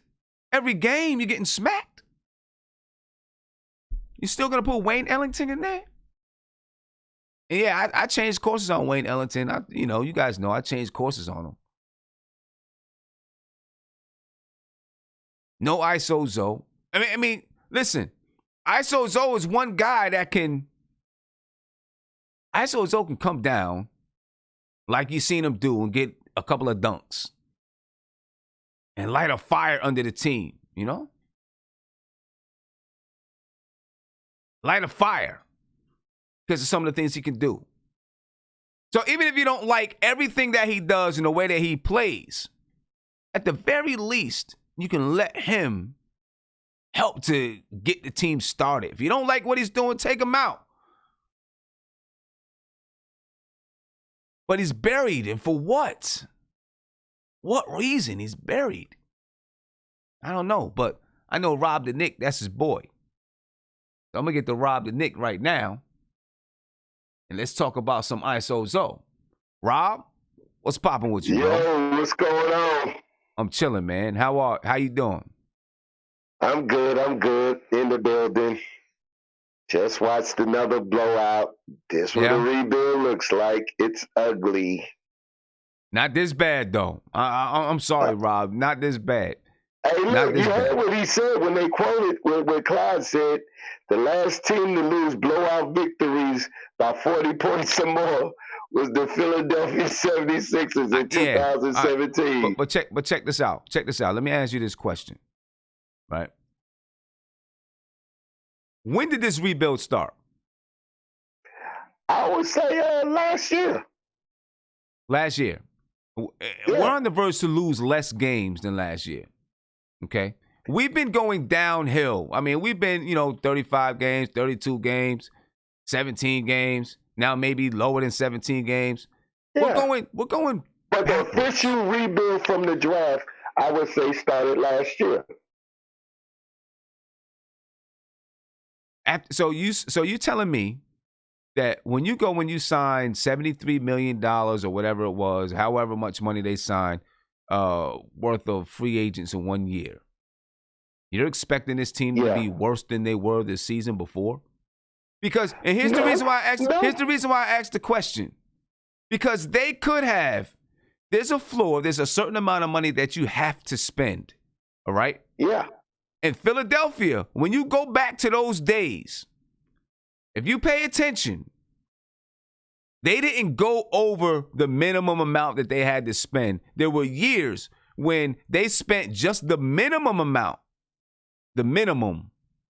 Right? So there's a minimum amount of money that you've got to spend every year. That you've got your salary cap, your salaries have to reach a minimum amount, and then you don't have to spend any more money. Right? Yeah.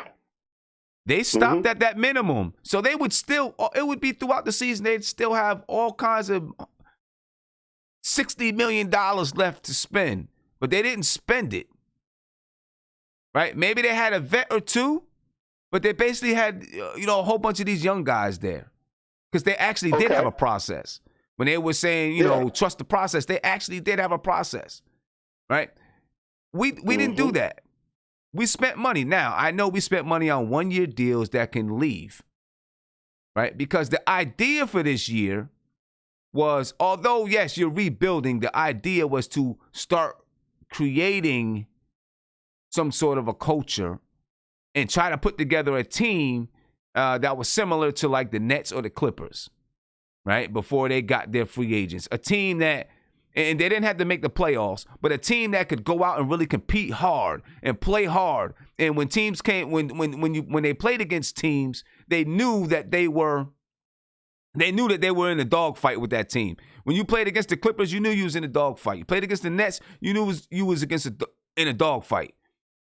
Right? That was the idea. Not that they had to make the playoffs, but they had to have a foundation so that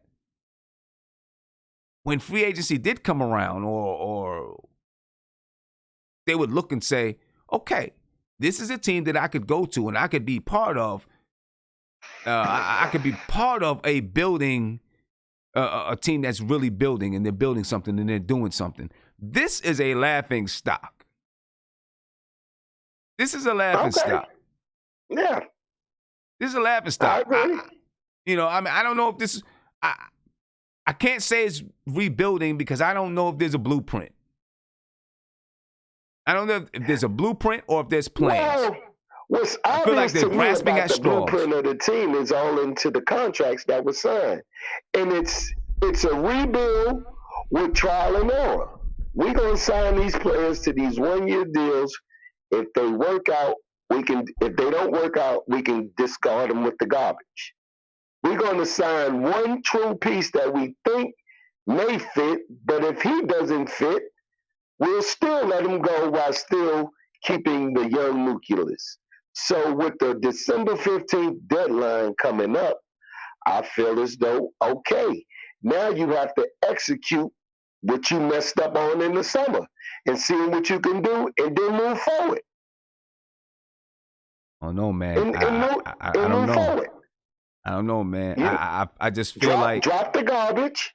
Well, you didn't work. You don't work, so we can drop you. Even these guys who you rocking with to the summer, if it even came to the point that they was so detrimental to the team when it came in, if it got to February, you can just straight out cut them and just pay them what you owe. It doesn't really matter. The money, they're not over the salary cap limit.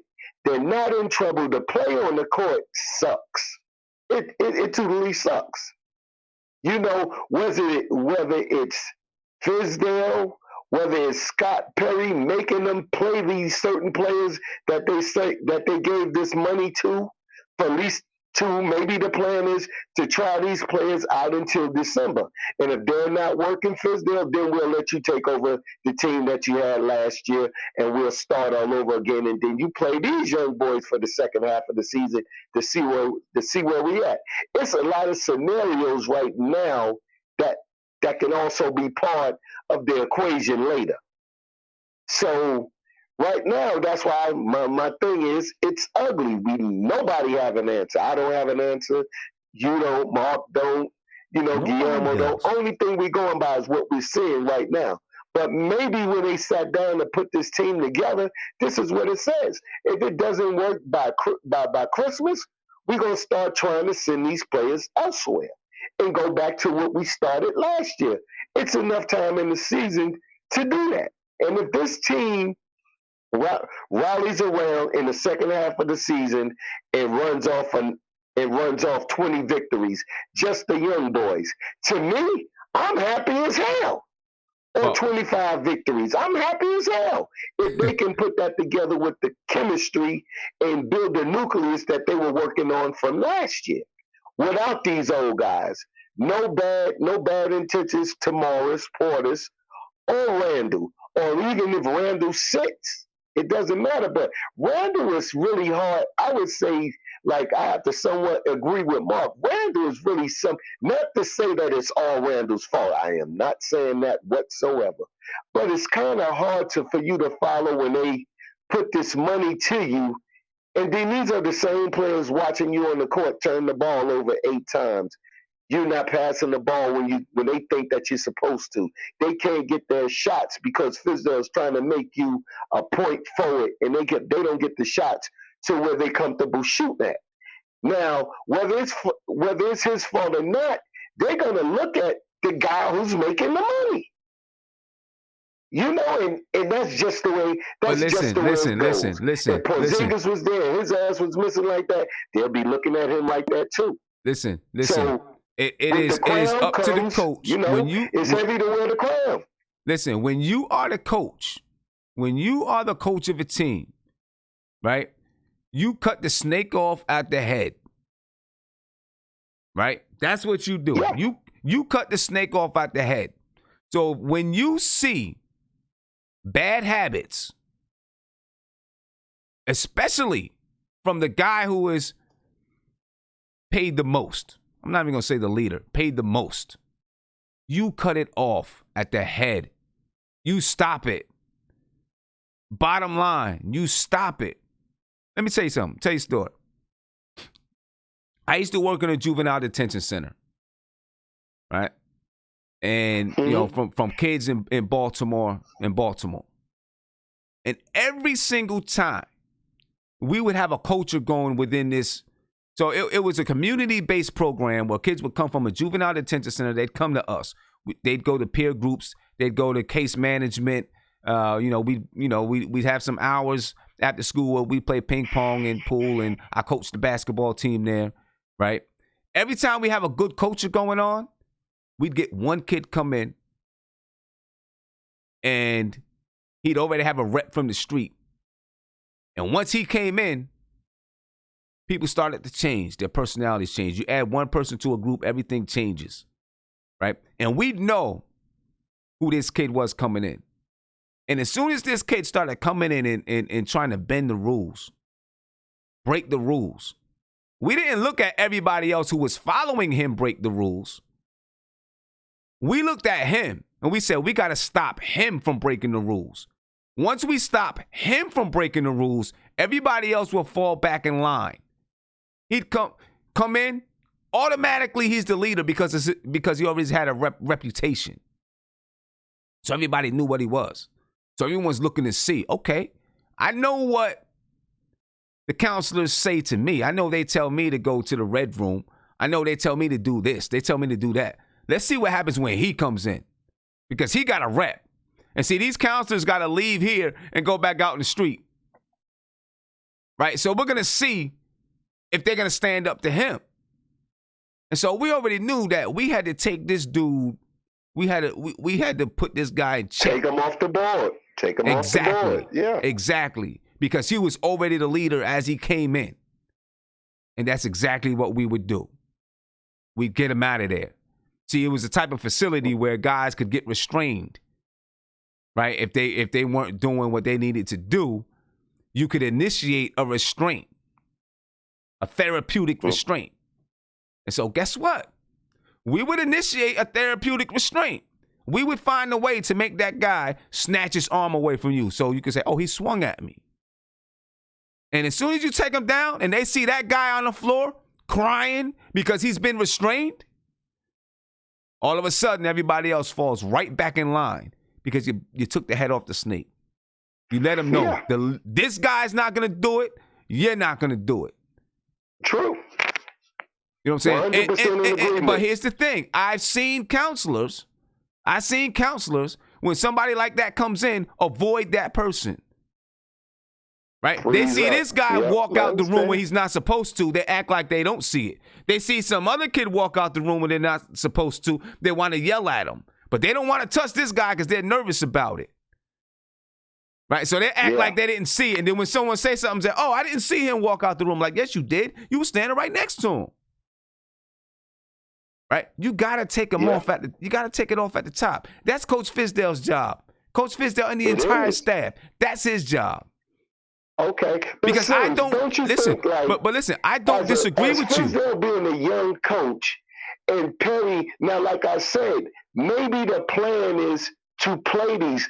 He's telling Fizdale, play these players that we got. We'll scrap it and let you go back to what you've been doing the year before, come December, if it's not working. If Fizdale is in a catch-22 situation like that, does he deserve to be fired now? Say that again. Say that again. I'm sorry. Okay, I'm saying if Scott Perry's plan to Fizdale was this here, we're going to get you these players. We want you to play these players. If these players are not winning by the trading block, we will get them off the team and let you go. Let you start back with the team that you had last year. If that's the plan that they pitched to Fizdale, does he deserve to get fired right now? If that's the plan that they pitched, then no. I mean, obviously we don't know what the plan is. If that's the plan that they pitched, then no. Okay, so do you think that plan could be possible? I don't think so. I think that they expected I don't think that they expected the Knicks to be a world beater, but I think that they expected the Knicks to be much better than they are now, or better than they are now.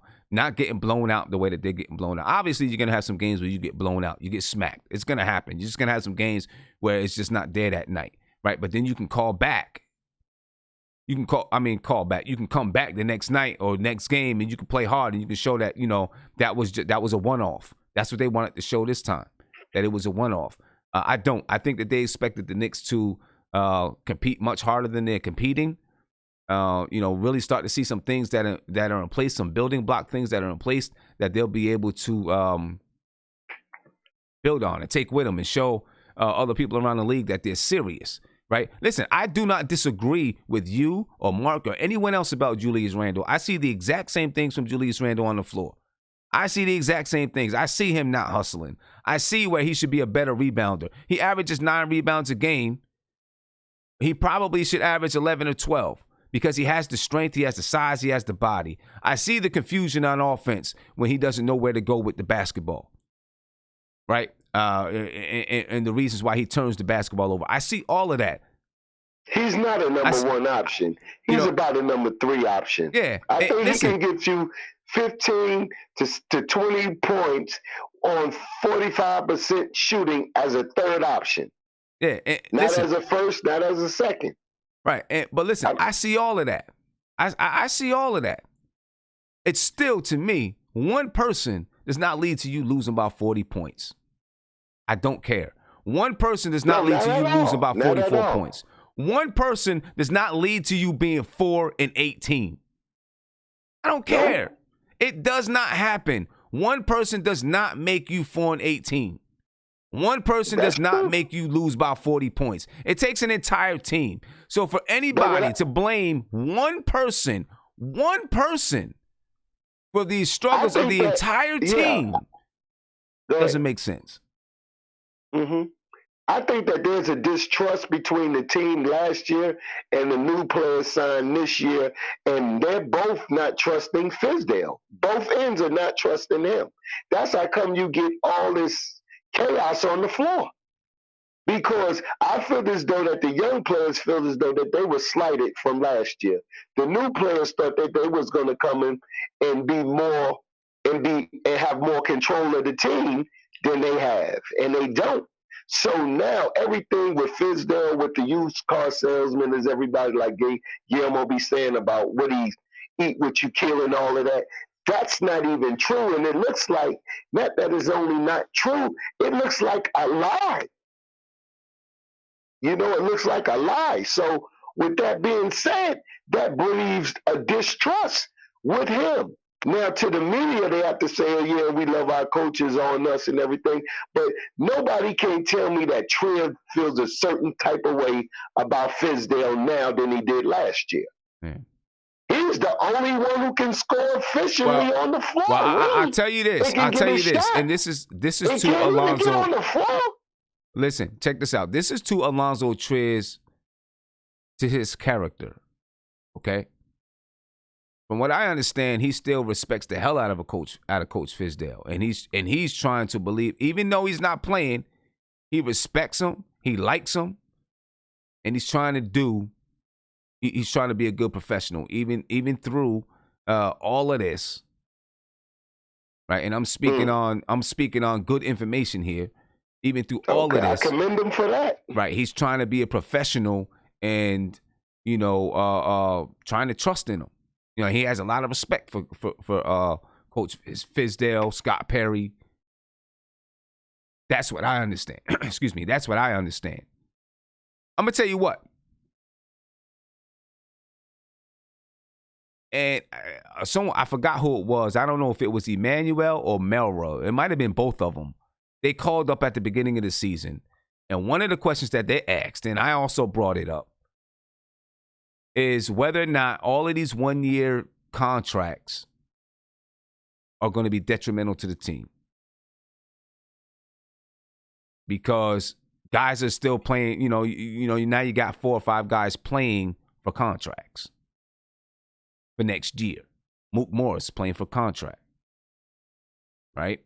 Wayne Ellington, he's playing for a contract for next year. Right, Wayne Ellington's getting whatever, I don't know what he getting, $10 million or something like that this year.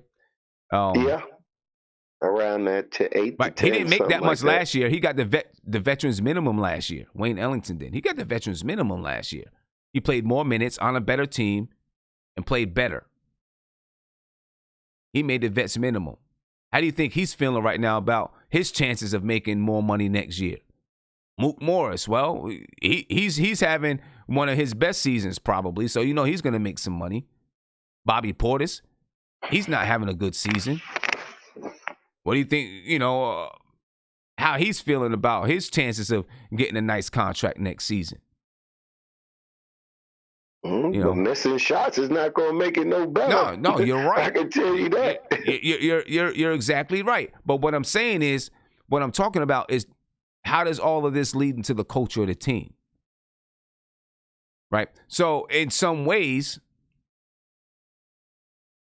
Scott Perry and Steve Mills kind of put Fizdale in a bad situation too.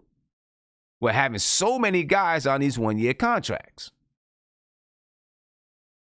That's what they had last year. And it seems as though they played harder. There was a bunch of one-year deals last year, and they played harder than this. There were a few one-year deals. These are more seasoned professionals. Yeah, these are more seasoned professionals. More seasoned professionals. So I don't know, man. It's crazy. It is definitely crazy. And I don't care. Fizdale, he is the one that has the power over the players. He controls the team, he bro. does. Hopefully, I hope nobody is just, sticking their nose in where it doesn't belong. And our past culture shows that that's things that we do. Listen, so I'm holding that too. It could. Listen, it could, right? It could be, maybe Scott. It is true. Scott Perry, Steve Mills, they could say, I want you to play this guy or that guy. But you know what? When he's on the court, right? He has the control. When he's in the game, he has the control. Scott Perry is not coming out the stands and sitting down next to him and say, sub him in, sub him in, sub him in. Look at the way the season's going, right? Look at what's happening. If I'm Coach Fizdale and Scott Perry is telling me to play this guy, and this guy, this is who I want you to play. And we're getting our butts beat by 40. We're 4-18 on the season. I'm going to say, the hell with this. I'm going to get fired anyway. So I'm going to play who I want to play. I'm going to play who I think is going to make us win. I mean, do you agree with that? You're going to get fired anyway. Right? You're going to get fired anyway. For that plan to say, that you're not going to get fired because of this, and the third, that they showed you a bag of goods. That makes sense. And this is you trying to be a company guy. I get that. I mean, and listen. And then just wait for your shot with the young boys on the second half of the season and go all out with them. I mean, I get that. Listen, I need a coach right? And this is why I put so much responsibility on Fizdale. I need a coach that I don't think Scott Perry and Steve Mills are saying to him, you got to play this guy, you got to play that guy. But if they are, I need a coach that's going to say, listen, we're trying to win these games. This is who I'm going to play. A coach would. If Yeah, he wasn't just in his second job and half a season in, I wouldn't even have this conversation with you. But being how he went out with the Grizzlies and now he finally got a shot again, and he may think that he may not get another shot for another 10 years, that he's going to bend with the wind. Listen, I agree with you 100%. But so that tells me that if he is the kind of coach that's going to bend with the wind, we don't need him. He can go someplace else. But I agree with everything you're saying, but we don't need that kind of coach on this team. That's what I'm saying. We need a coach that's going to say, this is the way I want to play. These are the guys you gave me. I'm going to do with these guys. I'm going to coach these guys how the best that I can coach them without you telling me who to play. That's why they said that they said, that's all I can go by, that they're going to let Coach Fizdale do what he does without sticking their nose in and dictating who to play and not to play. So, I don't know, man. Let me get to a couple phone calls. I'm going to come back to the chat. Okay. All right, I'm going to come back to the chat. I'm going to come back. I see Mark over there fussing and throwing his hands in the air, eyes popping all out the screen. I'm going to come back to him, too, sooner or later. Caller, you on live with Nothing But Knicks. What's popping, man? Hey, what's up, Coach? What's going on, bro? I need you to speak up a little bit louder. Make sure you're speaking right into the microphone so it can come through clear, because everybody wants to hear what you got to say, my man. Man, the way I'm looking at this situation is, on one hand, I agree with everybody, and, we should blow it up. But in my core, as a Knicks fan, I went to my first Knicks game in 1989. We need to ride this out. We need to ride. This is the dirty of building a team that can. You got to understand, all the good teams, all the really good teams, sucked, and they got lucky with draft picks, and it took 4 or 5 years. You got to let. It sucks that we have to deal with it, but we got to let these guys ride it out. We're in a good position. We got team-friendly contracts and young stars, young budding stars. This team was constructed poorly. Our guards, poor. We need to get new guards. Let me ask you a question. Let me ask you this. And be totally honest with me. I want you to be totally honest with me right now. All right? Because you call up every show. All right? And I really appreciate you calling up every show. I want you to be honest with me. In the beginning, before the season ever started and we talked about the free agent haul, did you say at the beginning when you called up and talked to me, did you ever say to me that this roster is ill-constructed? No. No. But as a caveat to that, we also talked about players stepping up and being accountable. Dennis Smith Jr. has no place on a basketball court right now. He's got something to work out, or he's damaged goods. His back is messed up, is what I really think, because he doesn't drive anymore. Dennis Smith Jr. does not drive and try to dunk on people anymore. That guy is gone. You haven't seen him all season. So I think he hurt his back. And we expected Dennis Smith Jr. to go out there and we were all talking, the team might flow as Dennis Smith Jr. plays. He's been garbage, and we're garbage. Julius Randle needs a scoring guard to operate, because you got to take pressure off of him. Teams just double down on him. There's always a guy in there when he goes for a spin move. There's always a second guy in there reaching in there, swiping it out. You had a guard who's actually able to score. He might be able to kick it out to. or a guy driving and kicking the ball out to Julius Randle, I think he'd be more effective. We don't have it. Well, but I think part of that is Julius Randle too. I think Julius Randle had to learn to recognize, okay, I got the ball, I'm turning and facing, I see 3 guys sagging in the paint, I'm probably not going to get through this little crease here. Let me just get the ball back out and swing it back around and then see if I can get it. Who's he going to swing it to? Who's going to hit the shot? But it's not just about them hitting the shot though. Ellington isn't shooting for anything. But listen, Frank can't shoot. But listen, it's not just about them hitting the shot. It's about, okay, Julius Randle has the ball. He faced up, right? He sees that there's 3 people sagging. He gets it out as quickly as possible. Then they swing it around the perimeter. The Knicks are shooting. The Knicks are, right now they're probably 10th in the league or something like that at hitting the 3. Believe it or not, they're about 10th in the league at hitting the 3. Okay, so that you look at tonight. You look at, but it's not about hitting the. It's about defending as well. Well, I know, but we're talking about. I get that, but don't switch it up on me yet, because we were just talking about, on the offensive side, right?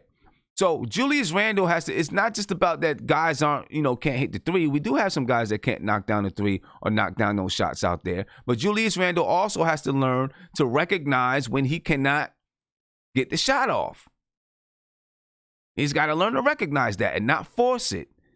Because right now, they play the paint, and as soon as Julius Randle puts the ball on the floor, they send the double team. Right? And one of the things that Julius Randle does is he dribbles, and when they send that, he brings the ball real low to the ground instead of keeping it high. If he keeps it high, he can kick it out quicker. But he has the ball really low to the ground. And so teams recognize that. As soon as sometimes the double team comes before he puts the ball on the floor. And then when he does put it on the floor, they send a triple team. Right? Because they know he has the ball in a position where he can't shoot. That's why there's tape out there. I mean, not where he can't shoot, where he can't get it out.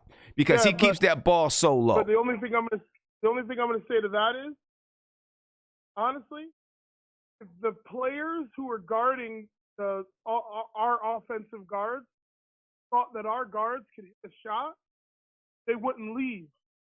You don't leave that's true. James Harden open. I mean, you don't that's leave true. Buddy Hield open because it's a shot. I mean, there's guys that do that. Our guys aren't going to hit that shot. You can make that bet 50-50, and you're going to win. It's a 50-50 if Frank is going to hit a wide open three-pointer. Okay. 50-50 if Dennis Smith Jr.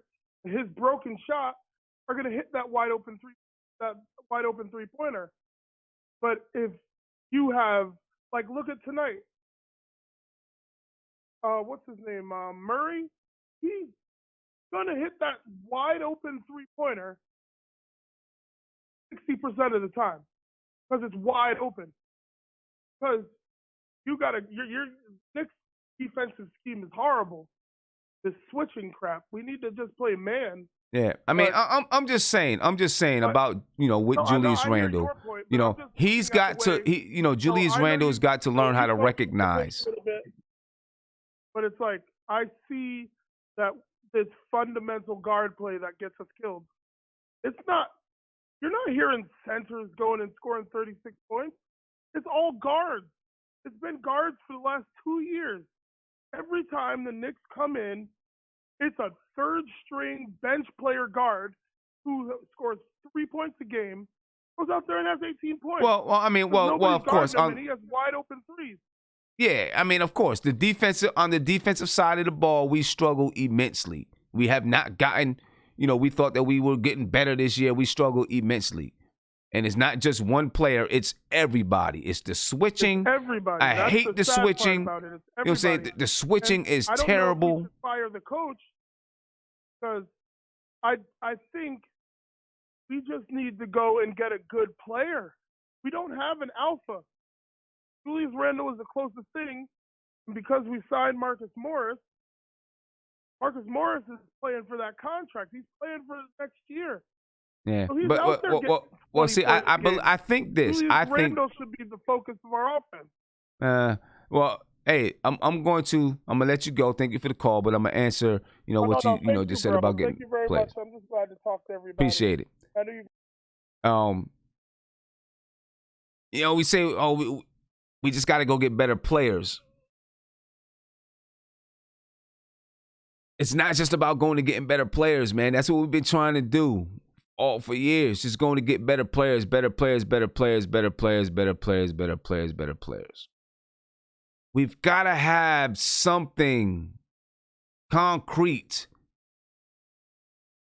We got to have something concrete to fit players into. And Mark, he brought up Julius Randle. I didn't bring up Julius Randle. So don't say I won't let Julius Randle go. You're the one that every time we talk about something, you say, I'm blaming it on Julius Randle. I'm talking about the entire team and how the entire team is terrible, not just one player. And how our coach is terrible, not just one player. Okay. So the previous caller just said we got to go get better players. It's not just about the better players. You got to know why you're bringing players in. Right? You got to know why. You got to have an idea. The Knicks just played the Celtics. And they had the guy there, I forgot his last name now. First year in the league, he's been a vagabond, from league to league, overseas, everywhere. But Gordon Hayward is out. So he came in, the Celtics picked him up, and he's playing valuable minutes. You know why they're able to go pluck a player out of a league somewhere and bring him in? Not because this player is so great, but because they know they have a style of play. They know they have a system. And they know what they need to fit that spot. So they go find a player that fits that spot. They go find a player that can meet those needs. This player may not be perfect, but this player does what they need to make their system work, to do what it is that they want to do on the floor. Yes, Brad Wanamaker. Thank you, Joshua.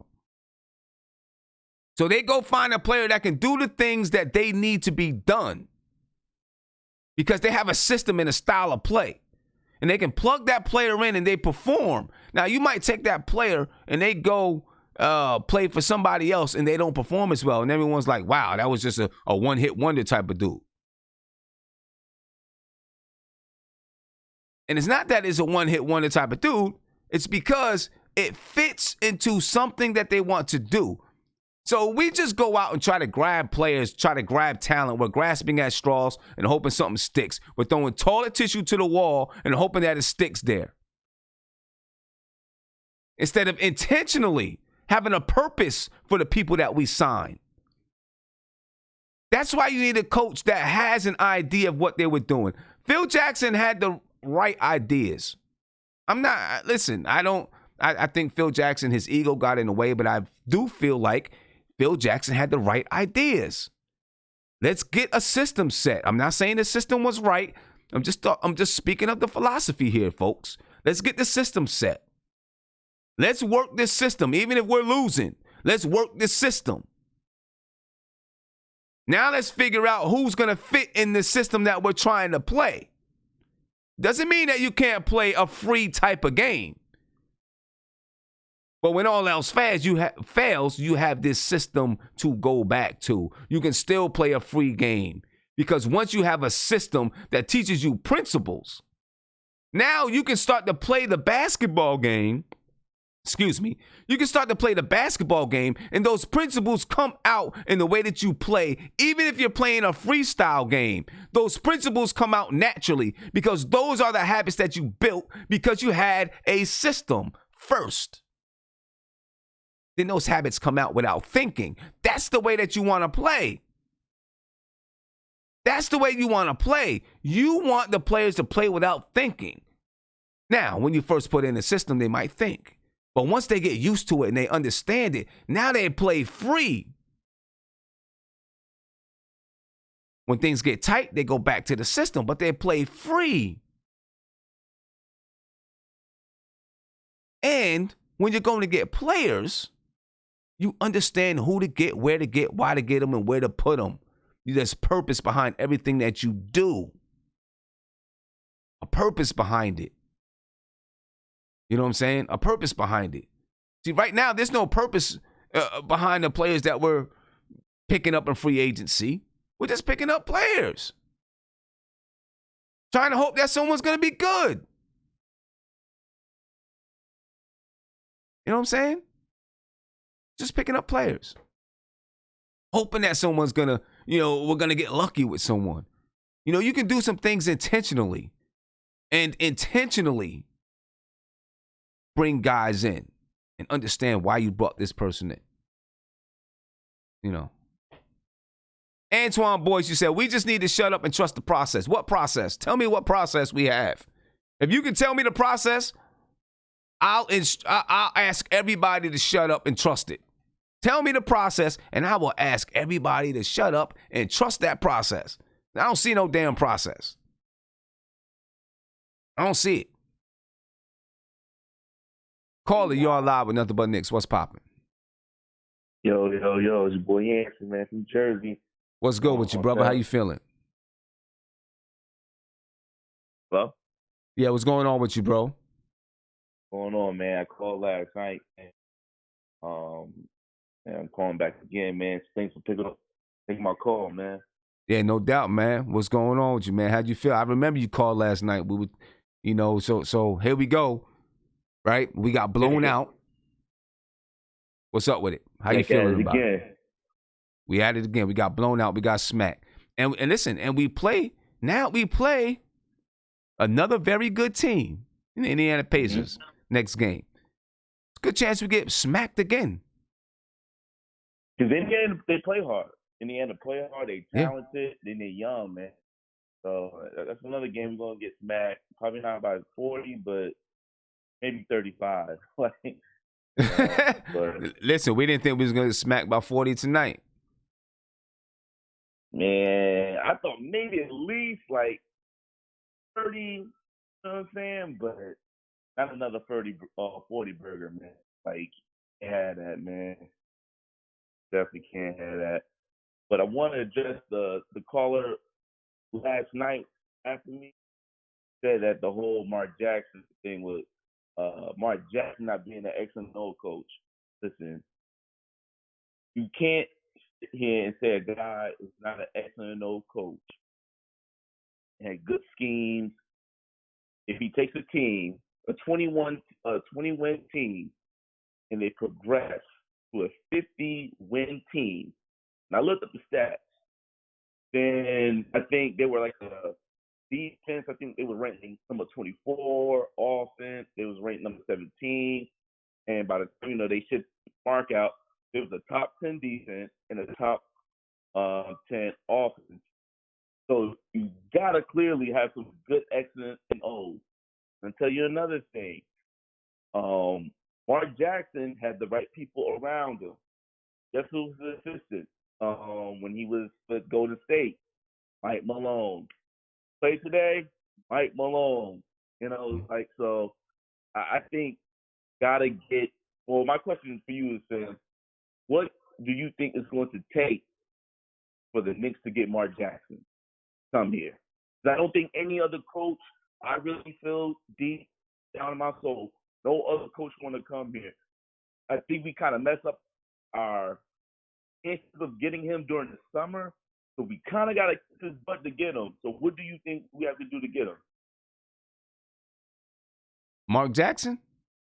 Yeah, what can the Knicks do to get him right now? I mean, I think if the Knicks wanted Mark Jackson right now, all they got to do is put in a phone call, honestly. I think Mark Jackson would relish, he would relish coming to New York. If that was the case, I think he would relish coming to New York. He'd jump at it. You gotta. Oh, my bad. I think you gotta do one thing. Gotta fire Mel, and then you got allow him some type of autonomy and make him the assistant GM and let him create the team the way he wants to create the team as well. Because I don't think Perry's the issue. I think and I think Mills did a decent job. I think he did the best he could. You know what I'm saying? But I think him and Fizz, I'm just going off my opinion. I think those two guys didn't really mesh. I think Perry was the kind of guy who was kind of in between, because if you remember early in the press conference, it was just Mills and Scott Perry. Three things they said they wanted the Knicks to be. They wanted to develop the youth. They wanted to to get young talent, and they wanted to be athletic. But clearly, we didn't do that during the offseason. Like, that wasn't the plan that we really followed through, because we did Durant, Kyrie, Butler, whoever. We did continue to get young talent. That is a strength of the Knicks. We know how to get young talent. We know how to get guys from the second round. We know how to get guys. We don't do a bad job of getting picking guys. Which was in the early 2000s, that was the issue of ours. We couldn't draft for nothing. Now we could draft. So, I think getting guys and you just see it. I feel like I'm rambling on, but you can see the way we play. Like, I know a lot of guys sit there and bash Randall, but one thing I could say that the type of offense that we play, it doesn't fit Randall. Randall, you look, when he was the Lakers, they played a fast-paced offense. But he really didn't have to think. But now with the Knicks, he has to think. He has to, Fizz is kind of giving him the keys to the porch and asking him to lead these guys, and that's not really his strength. I think a caller said that, I think it was Rob the Knicks. Randall's at best, he's your third best player on your team. It's not a guy where he's going to lead you to the promised land, But even Fizz is doing him a disservice because he's not even playing to Randall's strength. If you look at that one game where Morris was out, Randall played quicker. He played a little faster. We still lost the game, but I think those two guys, they can't play together because they kind of, with Morris, he's not going to run up and down the court. And then, with Randall, him kind of not really hustling, it's like now you got kind of two split guys. It's not going to work. Yeah, I hear you, man. Hey, my man, I appreciate the call. And we'll see what happens with Fizdale. I don't, we'll see where that goes with Coach David Fizdale. I appreciate you, my man. I appreciate you too, man. Have a good one, bro. No doubt. Ladies and gentlemen, do me a favor. If you're new to the channel, please subscribe. Subscribe to the channel right now. Ring that notification bell so you'll be notified anytime I go live, drop a video, or post to my community section. If you're on Sportscaster, make sure that you follow me on Sportscaster. If you're on Twitter, Facebook, wherever you are, make sure that you follow me. Shout out to my man, Mighty Knicks, for the super chat. He said Phil Jackson wanted Laurie Frank and Luka Doncic. He did. He had some ideas about what he wanted to do. L. Marshall, thank you for the super chat. He said Clippers. The Nets and the Clippers got something the Knicks don't have, a good coach. And that goes back to the conversation we were having about the Knicks really trying to build something in the likeness of the Nets and the Clippers, like what they did last season, and the reason why they were able to attract some free agents. So big shout out to you guys. Thank you for the super chats. I also want to remind everybody that we have a brand new member system. And it's broken down into sections, ladies and gentlemen. You can be a 2000 member, a 2000 Knicks member. You can be a 90s Knicks member, or you can be a 70s championship Knicks member. And along with that, you get to use some of the new emojis that we have. All right, and there'll be plenty of more emojis coming. All right, soon, and I'm talking within the next couple of days. All right, so right now, most people don't want to see this emoji. We got a Juju emoji. We got a RJ Barrett emoji. We got a Mook Morris emoji. It's a dog face. As a matter of fact, this dog face is going to be a t-shirt pretty soon. It's pretty dope, too. It says Mook under it. It's going to be pretty tight. Hopefully, the next stream, you get a chance to see that. But in any one of these tiers, you get yourself the ability to use the emojis. And plus, next to your name, you'll get a Nothing But Knicks logo next to your name. Signifies that you are a member. So the first tier is $1.99, the second tier is $2.99, and the third tier is $4.99. Appreciate you guys for supporting me. But those are the emojis that you can use, ladies and gentlemen. All right, so all you got to do, I put that link up there. You can click on that link, and that'll take you to the join button. All right, if you are on a computer, you look underneath the video on the computer, and you'll see where it says subscribe to the channel. There should be a join button. If you are on a cell phone, same thing. You can look under there, and you'll see the join button. Now, you also get, there'll be some community posts that are only for members. So only you guys get to see those posts. There'll be a monthly live stream that are only for members. And as you move up the tiers, some members will get a chance to even star in their own video. You can look at the tiers. You click on that link, you can look at the tiers. All right, the tiers are $1.99 per month, $2.99 per month, or $4.99 per month. Just want to make sure that you understand that. All right, let me get to another phone call. Caller, you're on live with Nothing But Knicks. What's popping? Hey, good to hear your voice. This is Big Mac from the Bronx. What's I'm up with you, calling brother? to say something about what we've been talking about all season with the Knicks. Okay. All right. First of all, what I feel is the Knicks' problem actually is they they signed one guy too many. I think the biggest mistake they made, and which is causing all the confusion, is Marcus Morris. If they had just left it at Randall, Portis, and some of the guards they had, it wouldn't be the confusion they have now. I think the problem is you have two guys that think that they're the man. If we had just had Randall, we would have more or less assimilated him into the team, okay? Maybe could even move Barrett to small forward. Let Randall be our power forward. Let him do the rebounding. The backup center could have been Portis. Let Mitchell play a little bit longer. The actual guards should have been Nick Nakila, and the backup to him would have been Peyton, and possibly start Dennis at the shooting guard, and just see if we could work that defensive thing together where we had a more stable team. I'm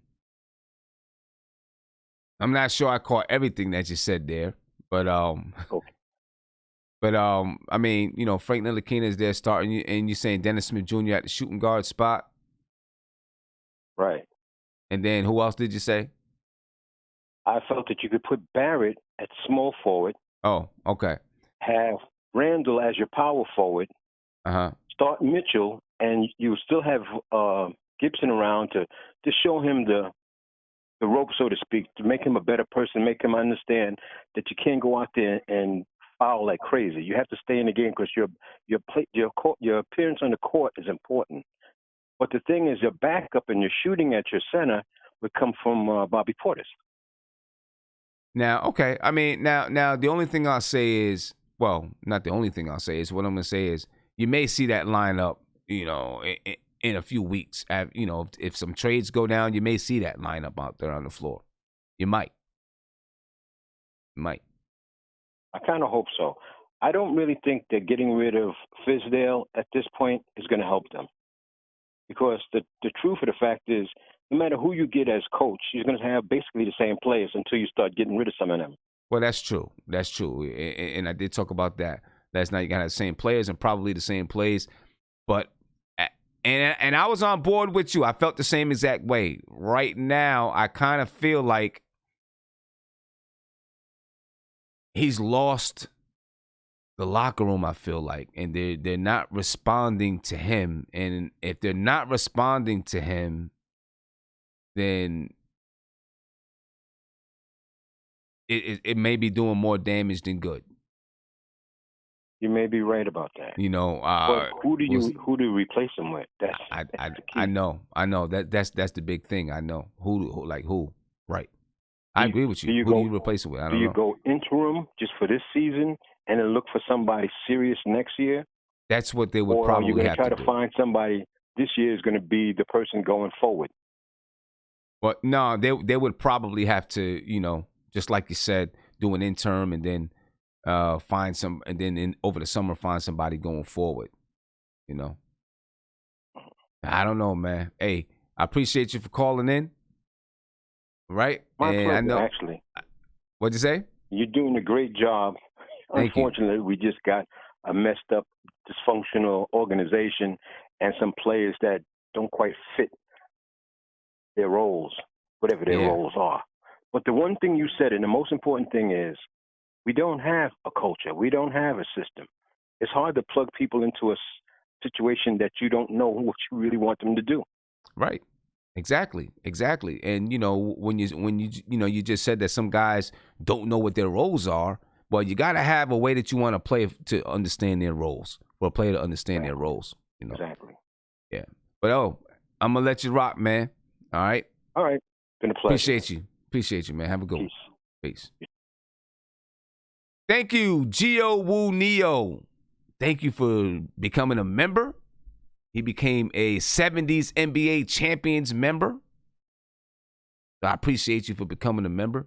And, I'm looking forward to, some of the things that we're going to have going down. And like I said, those who were VIP members on the older platform, I'm going to cancel that out, and you'll have the opportunity to become a member on this platform here. Much better perks on this platform here. You guys are going to see, even in the stream tomorrow, I'll be doing a game preview tomorrow. You'll see even more. You'll see more emojis that you can use and things like that. And always, I'll always be updating the perks and adding more perks. So, and then the prices are going to stay just where they are. Eventually, there'll be some sponsorship packages coming out if you wanted to be a sponsor of the channel. And you can always, if you did want to be a sponsor of the channel, you can always email me, srussell@nothinbutknicks.com. And we can talk turkey. But let me get to the video chat, man, because I don't know. Been a stressful night talking Knicks. Hate to see losses like this, man. Guillermo, I'm coming to you, man. Man, Guillermo, we play the Indiana Pacers this weekend. Mm-hmm. What do you expect, man? What is your expectations? It doesn't matter. I expect another loss. I think this team is tuned out, Fizdale. You're probably going to see more guys get injured. Some of the trade pieces like Morris, I'm probably going to see him with another. It sucks. Dotson, he was actually put an effort out there and got hurt. But again, I think you're going to see another team is just disjointed both on offense and defense. You're going to see guys like Randall come out, go for his. Morris go out, go for his. Even Morris has played more within the offense than Randall. But again, it's just a disjointed team. I don't think we're going to win much. We'll probably get blown out again. They have talented guys like Sabonis. Who's a power forward? The dude with the damn braids on the top of his head. Miles Turner, thank you.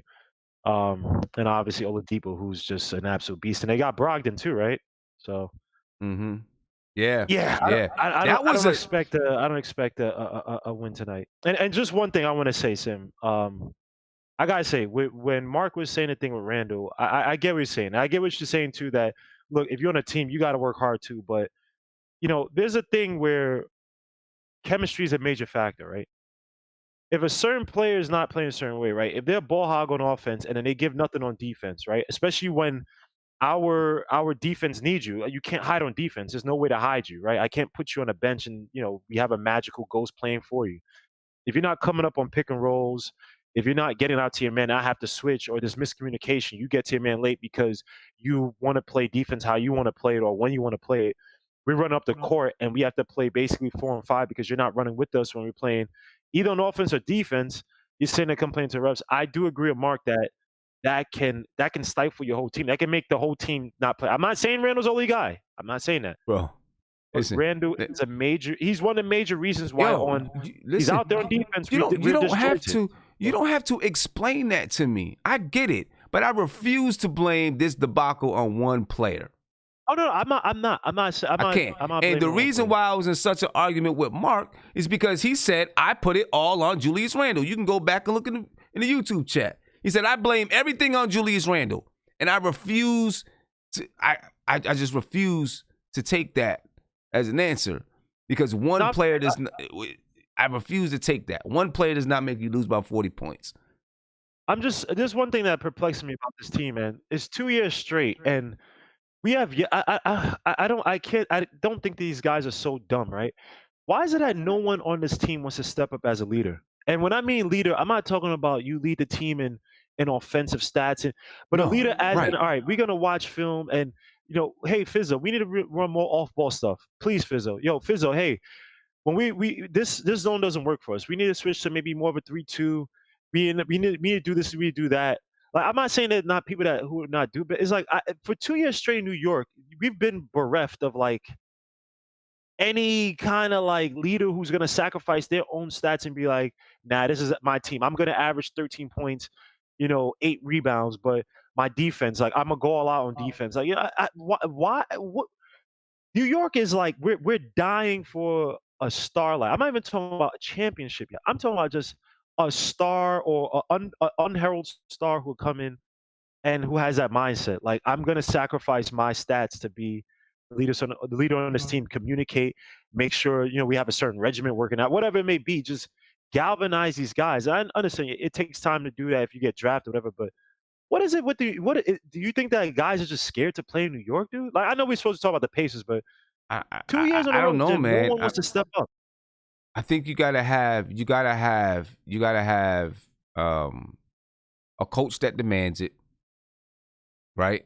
And you gotta have things in place, so that people know what their roles are. I think that's a big problem. If people don't know what their roles are, people don't know when or how to step up. You just gotta go get players that have that ability and that aren't afraid to do it. Like my girls that I coach, and obviously they're not NBA players, but I had a conversation with them tonight, right? And I said, listen, we got 9 players on this team. Somebody can't be afraid to be the bad guy. Somebody has to step up and say, yo, we're not doing what we're supposed to do in practice. We're not doing what we have to do here, and there. Somebody has to step up and be that guy or that girl, right? And not be afraid to be the person that everyone gets mad at. And sometimes it's like that. You get a group of players and everyone is afraid to step up and just take that role because they don't want to be the bad guy. You know what I'm saying?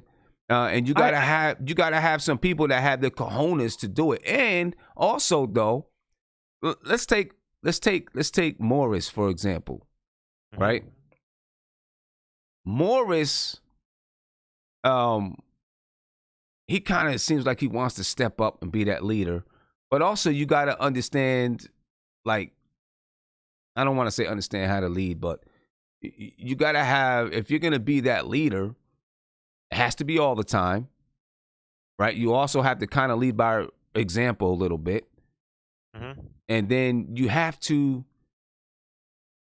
how do I want to say it? I don't want to say Because I look at a guy like Oladipo, right? Oladipo, you can say what you want, right? People would say, oh, but look, when he was with the Magic, the guy was an OKC, and people, look, he's always had the talent, but no one was saying, oh, yo, this is the leader. And you see that, and you see, like, when he's on Indiana, I know maybe he's in a better situation than those other teams, but it's like, I don't know, man. I don't want to ramble on, man. I just don't. But the situation means a lot. It means a lot. I get that. The situation means a lot. You know what I'm saying? Look. I looked, we all talk about this player or that player not playing defense. Just about every single one of our players, if you go and you look at individual player defensive ratings, are rated 300 in the 300s. Like, I understand, Sim. Obviously, it's Sim, because of this There's a team. big difference, though. When you're Right. looking at Julius Randle, I'm sorry. I get it. I don't mean to cut you off. I get it. I'm not even talking about individual players. Just listen. I don't forget Julius Randle. My bad. All right. Right? Forget Julius Randle. What I'm saying is, it is a bad situation, and just about anybody that comes here right now, if they're not really good, it's not gonna look good. Right? You guys don't have to try to sell me on Julius Randle. What you have to sell me on, if you're going to sell me on anything, is that one player is going to make you lose by 40 points every night when you step on the floor. And you're not going to sell me on that. Because it's a team effort. You're not going to sell me on that. I can guarantee you, if Julius Randle was not playing tonight, we still lose by 40. I can guarantee it.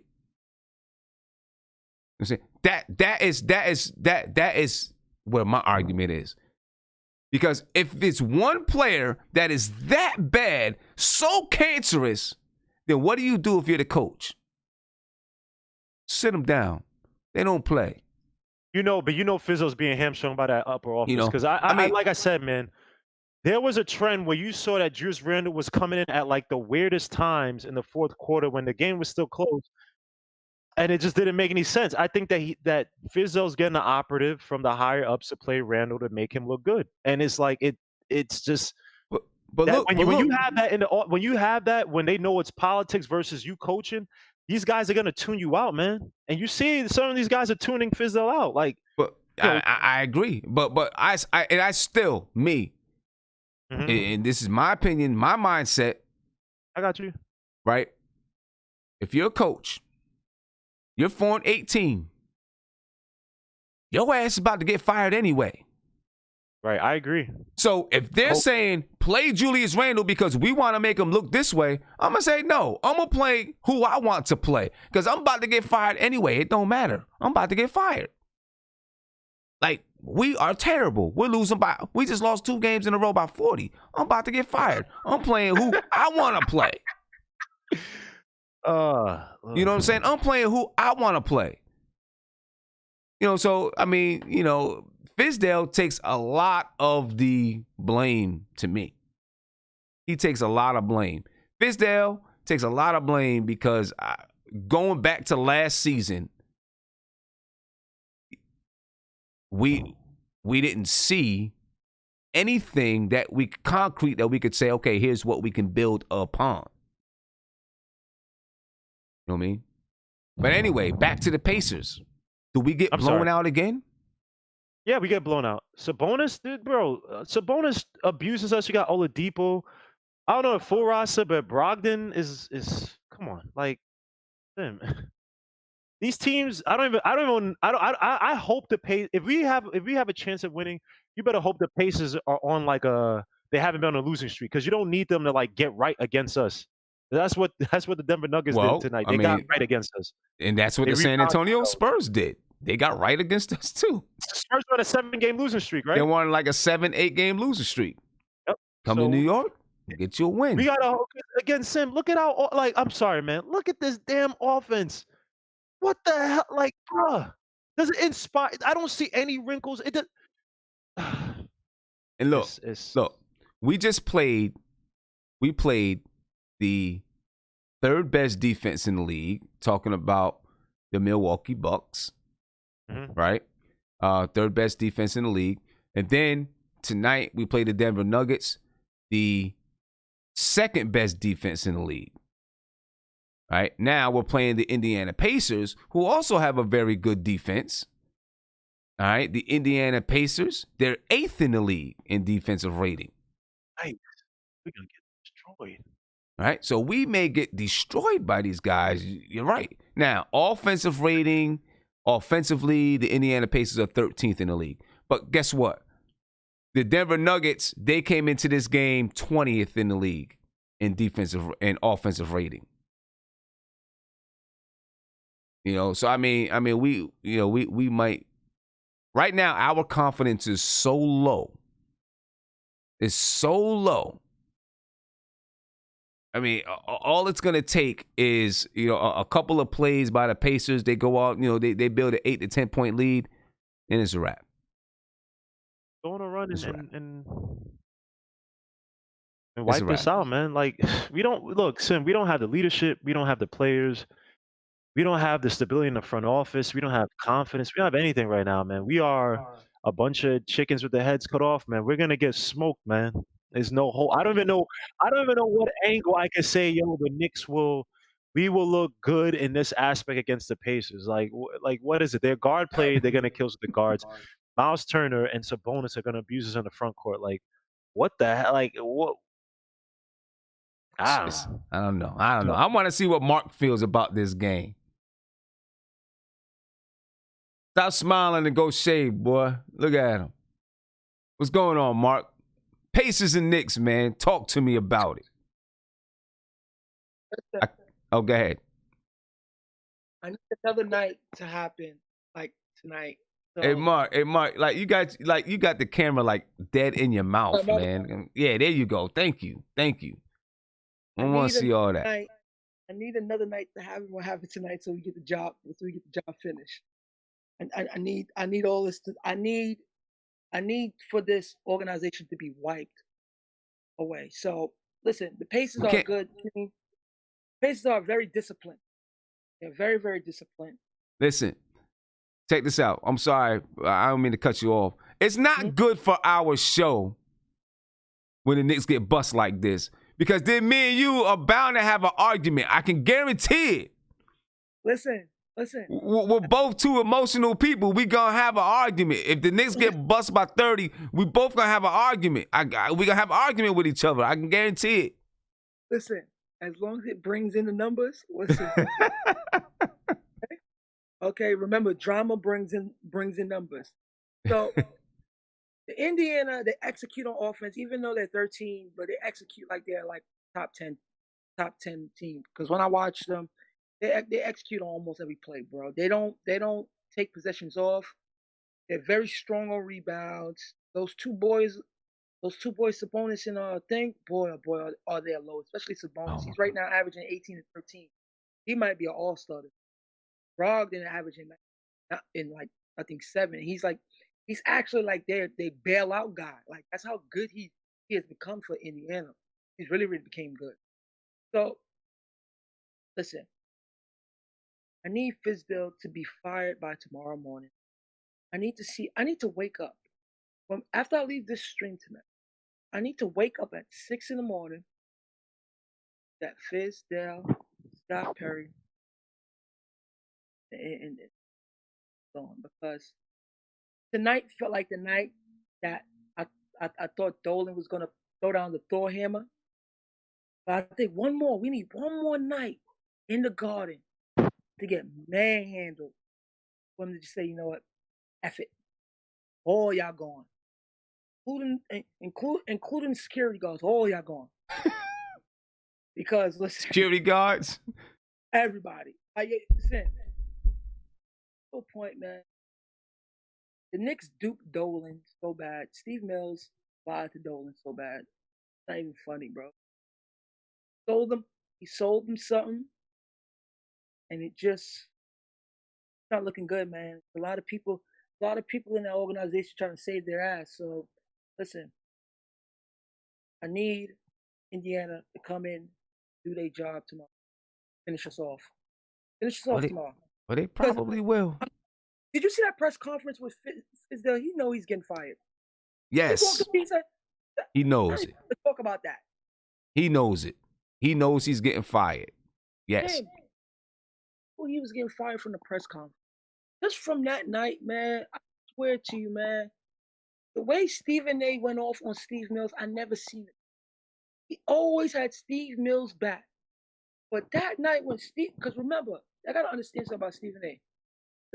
He's still an excellent journalist, and he has ties in New York City. It's heavy. He knows, bro. He knows. And for them to do that, they put the coach in a position where he can't hold, even if he wasn't holding players accountable in the beginning, which I don't believe. I think he held certain players accountable. But he's not going to be able to coach because it's like, my head is on the table. I'm just waiting for Dolan to cut it off. Because that's what it looks like. I looked at him tonight, clapping just to clap. Just get me out of here because it's over. It's over. And I said it weeks ago. It's over. It's done. The Knicks And made a mistake in plucking these guys off the cherry tree and thought we was going to perform like Voltron. Failed. And listen, ladies and gentlemen, if Coach Fizdale gets fired, don't feel too bad for him because he has a guaranteed contract. He's going to make money. He's still going to get a lot of money. If he gets fired, he's still going to get a lot of money. And you can go down, you can go down to Florida, where you can go down to Florida and chill on the beach for a little while and de-stress from all of this stuff, I just want to say one more thing. If we get a new coach, right, that has to be the last coach we fire. Got to make the right choice. And that's the thing about this. This was such an important You don't understand. hiring Fizdale. This was such an important choice. Oh my God. Right? It was an important choice. It was this choice in coach was supposed to be what sets us forward.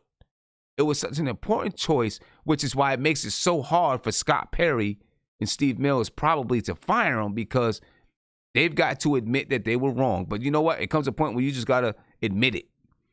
Oh, they're going to lose their job, bro. I mean, they might lose their job too. I don't know. Tim, do you know? I don't know what's going to happen. Who knows? Who knows what's going to happen? Tim, do you know that Scott Perry, in the last 13 years, he's been part of organizations that have been losing? So what does he know about? Yes. Orlando, Sacramento. The only one he was part of that one was Detroit. But he didn't build that. He didn't build that. So again now, and remember, I don't think Dolan was fond of Perry and Fizdale in the beginning. I think he just went along with it because Steve Mills sold them a blueprint, and it's on fire right now. It's really on fire right now. It's on fire. It's on fire right now because Dolan's at a point where it's like, listen, dudes was walking out in the second half tonight. Yeah, I know. Dolan was not happy tonight. They said Dolan left the chair, didn't come back, bro. Listen, I spoke with somebody that was right there. He left at halftime. After the game, he went and talked to, whoever he needed to talk to, and they spoke for a while. He's not happy. Damn. I mean, this is stuff that all people, I mean, everyone in Madison Square Garden, if they're paying attention, could see it, and could watch him. Taj Gibson's brother, someone who was right next to Taj Gibson's brother, screaming and yelling, what kind of coach doesn't use a clipboard to draw up their plays, and just like all kinds of stuff going on. People screaming stuff to Taj Gibson. There's stuff going on, man. It's starting to get real rotten. That locker room, I think that locker room, something's in that locker room that we don't gonna come. I'm telling you, it's gonna call for it because you know what's worse? When ESPN get their hands on certain of Fizdale being fired, it's going to make Dolan's name. Listen, that's what I was afraid of.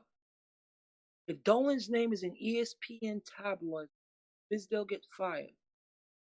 Dolan don't want that. Nope. Dolan do not want he don't want that. Yeah, I feel you. It's gonna be bad for us.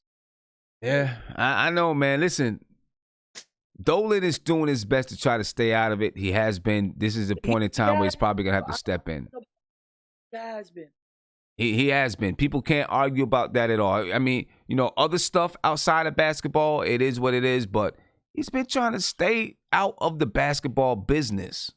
Steve Mills lied to him. People gotta understand. Do it. But trust in that great. Yeah. I don't know, man. Isaiah, I'm gonna come to you, man. I want to know what you think about tomorrow, the game against the Indiana Pacers, man. Hey, Sim, can I Sim, you want to know the most disappointing thing before I talk about Indiana, Sim, that hurts my heart, Sim? What's that? is that I love you, Sim, but I cannot pay to go to another game this year and meet all you guys again. I can't do it, Sim. Can't do it. I feel, hey, it is what it is. It is sad though because We'll I love see. Chester. I love seeing Chester. I love seeing my man Guillermo. I love seeing Mark pop out during halftime. I love seeing my man. What's my boy named Guillermo? The tall dude. Yeah, Kareem. I can't do it, Sim. I can't take that train for 2 hours to come see y'all. I can't pay the Garden. Can't take my money this year. Nope. Well, when I set up another one, then I'm gonna remember that. Well, you know I'm lying, Sim. I'm going. I'm gonna remember that. Lying. As soon as you be like, well, Sim, I don't have the money right now, but I'll get you in 2 weeks. I'm like, nah, hold up. You said you wasn't coming. Hey, shush. Come on, Sim. Come on now, man. You say it too much right now for everybody. Anyways, nah, man. You know I'm lying. I'm probably going to take my father. You know what I'm saying? So what you doing? Keep making a game that we might win. Is there any games that we might win? I do it when we play the Westchester Knicks. That's fine with me. That's fine. That's cool with me. But you know what, man? At the end of the day, you know what? Freak it. If we do lose, I get to see my boy Guillermo, see my boy Kareem, see you guys. See Mama Sim. That's it. That's what it's all about. Shut up, Guillermo. But anyway, talk to me about this Indiana game, man. What you think? Do we get smacked again, or can we? We're gonna get smacked. Can we get off the snide? We're gonna get smacked. Sabonis kills us every time we play him. He kills us every time. Yeah. The dude goes for like 11, 12 for 12, or I'm not even joking, Sim. I have a prediction he might go 14 for 14. Or like 18 rebounds. He's gonna kill us. Yeah, he's does wild stuff like that. He's gonna murder Julius Randle. He's gonna have Mitchell Robinson in foul trouble. Is this in Indiana or is this home? It's home. You know what, Sim? And it's sad to say this, but I'm gonna have to agree with Mark. I think one more time was getting smacked and embarrassed is gonna really because they're already planning on firing Fizdale, but if we get smacked one more time like this, hey, they gotta fire everybody, man. I mean, and you know what, man? Before people, I haven't been mad at James Dolan for the last couple of years because he's been out the way, but I want him to get into this, man. I want him to hands on because, I do agree with what Mark said at the end was that Steve Mills sold James Dolan a lie. He sold him a lie. And you know what? He got caught. Now it's time to pay the consequences. Again, I want people to know Steve Mills is not going to get fired. He's not. They're probably going to most likely do what they do to him every time, is move him to the business side of Knicks. So Scott Perry's going to probably be gone, and David Fizdale's going to be gone. But listen, man, I want everybody to get excited for you. You saw Ujiri. He's going to get $70 million. He's going to be the highest paid president. He ain't coming here. Man. I do not think he's coming here. Sim, I think he got $70 million. I think he got 70 million reasons why he should come here. All right. Well, man, I'm going to let you rock. I don't know, ladies and gentlemen. We'll see what's going to happen. Tomorrow I'll be on doing a game preview. We can break down this Indiana Pacers and New York Knicks, and who knows what's going to happen, man. It's crazy. It's crazy in the New York Knicks world right now. But I appreciate you guys for being on with me. It's 1:02 a.m., and we're talking about a team that just got smacked by 37, 38 points after getting smacked by 44 points. So it shows your dedication. And I appreciate you for being here with me talking Knicks, talking about a really, really bad team, man. Thank you guys for being here. I appreciate it. Tomorrow's Friday. All right. Make sure you enjoy yourself. Go to work. Don't work too hard. You know what I'm saying? It's Friday. So, do what you got to do. But make sure you be ready to enjoy the weekend. Hopefully the Knicks allow us to enjoy the weekend. I do want to remind everybody that there's a brand new member platform that's right here on YouTube, so you can become a member. And once you become a member, you'll be able to access these emojis that I'm putting in here right now. All right, we got a RJ Barrett emoji. We got a Mook Morris. We got a Julius Randle. We're going to have Frank Ntilikina, Kevin Knox, Mitch Robinson, and some other emojis that I'll put up in there. All right. And if you got suggestions, you know what I'm saying? Then, you give me some suggestions as some emojis that you'd like to see. All right. You get a lot of perks. So I'm going to put this link in there, and you guys can check out some of the perks that you get if you become a member, right? If you become a member, the first tier is $199 a month. The second tier is $299 a month. The third tier is $499 a month. You can cancel anytime that you want to. All right, so make sure you check them out. Check out the perks that come along with it. Of course, these emoji come along with it, and I just put it up in there so you guys can check that out. All right. I'm out of here, ladies and gentlemen. Make sure you check out that link that I just put in there so you can see some of the perks that come along with it, and you see the emoji that are up there. Subscribe to the channel. If you're on Sportscaster, you don't see that. Apologize to you for that. But subscribe to the channel, and I'll catch you guys tomorrow, ladies and gentlemen. Be peaceful. I'm out of here.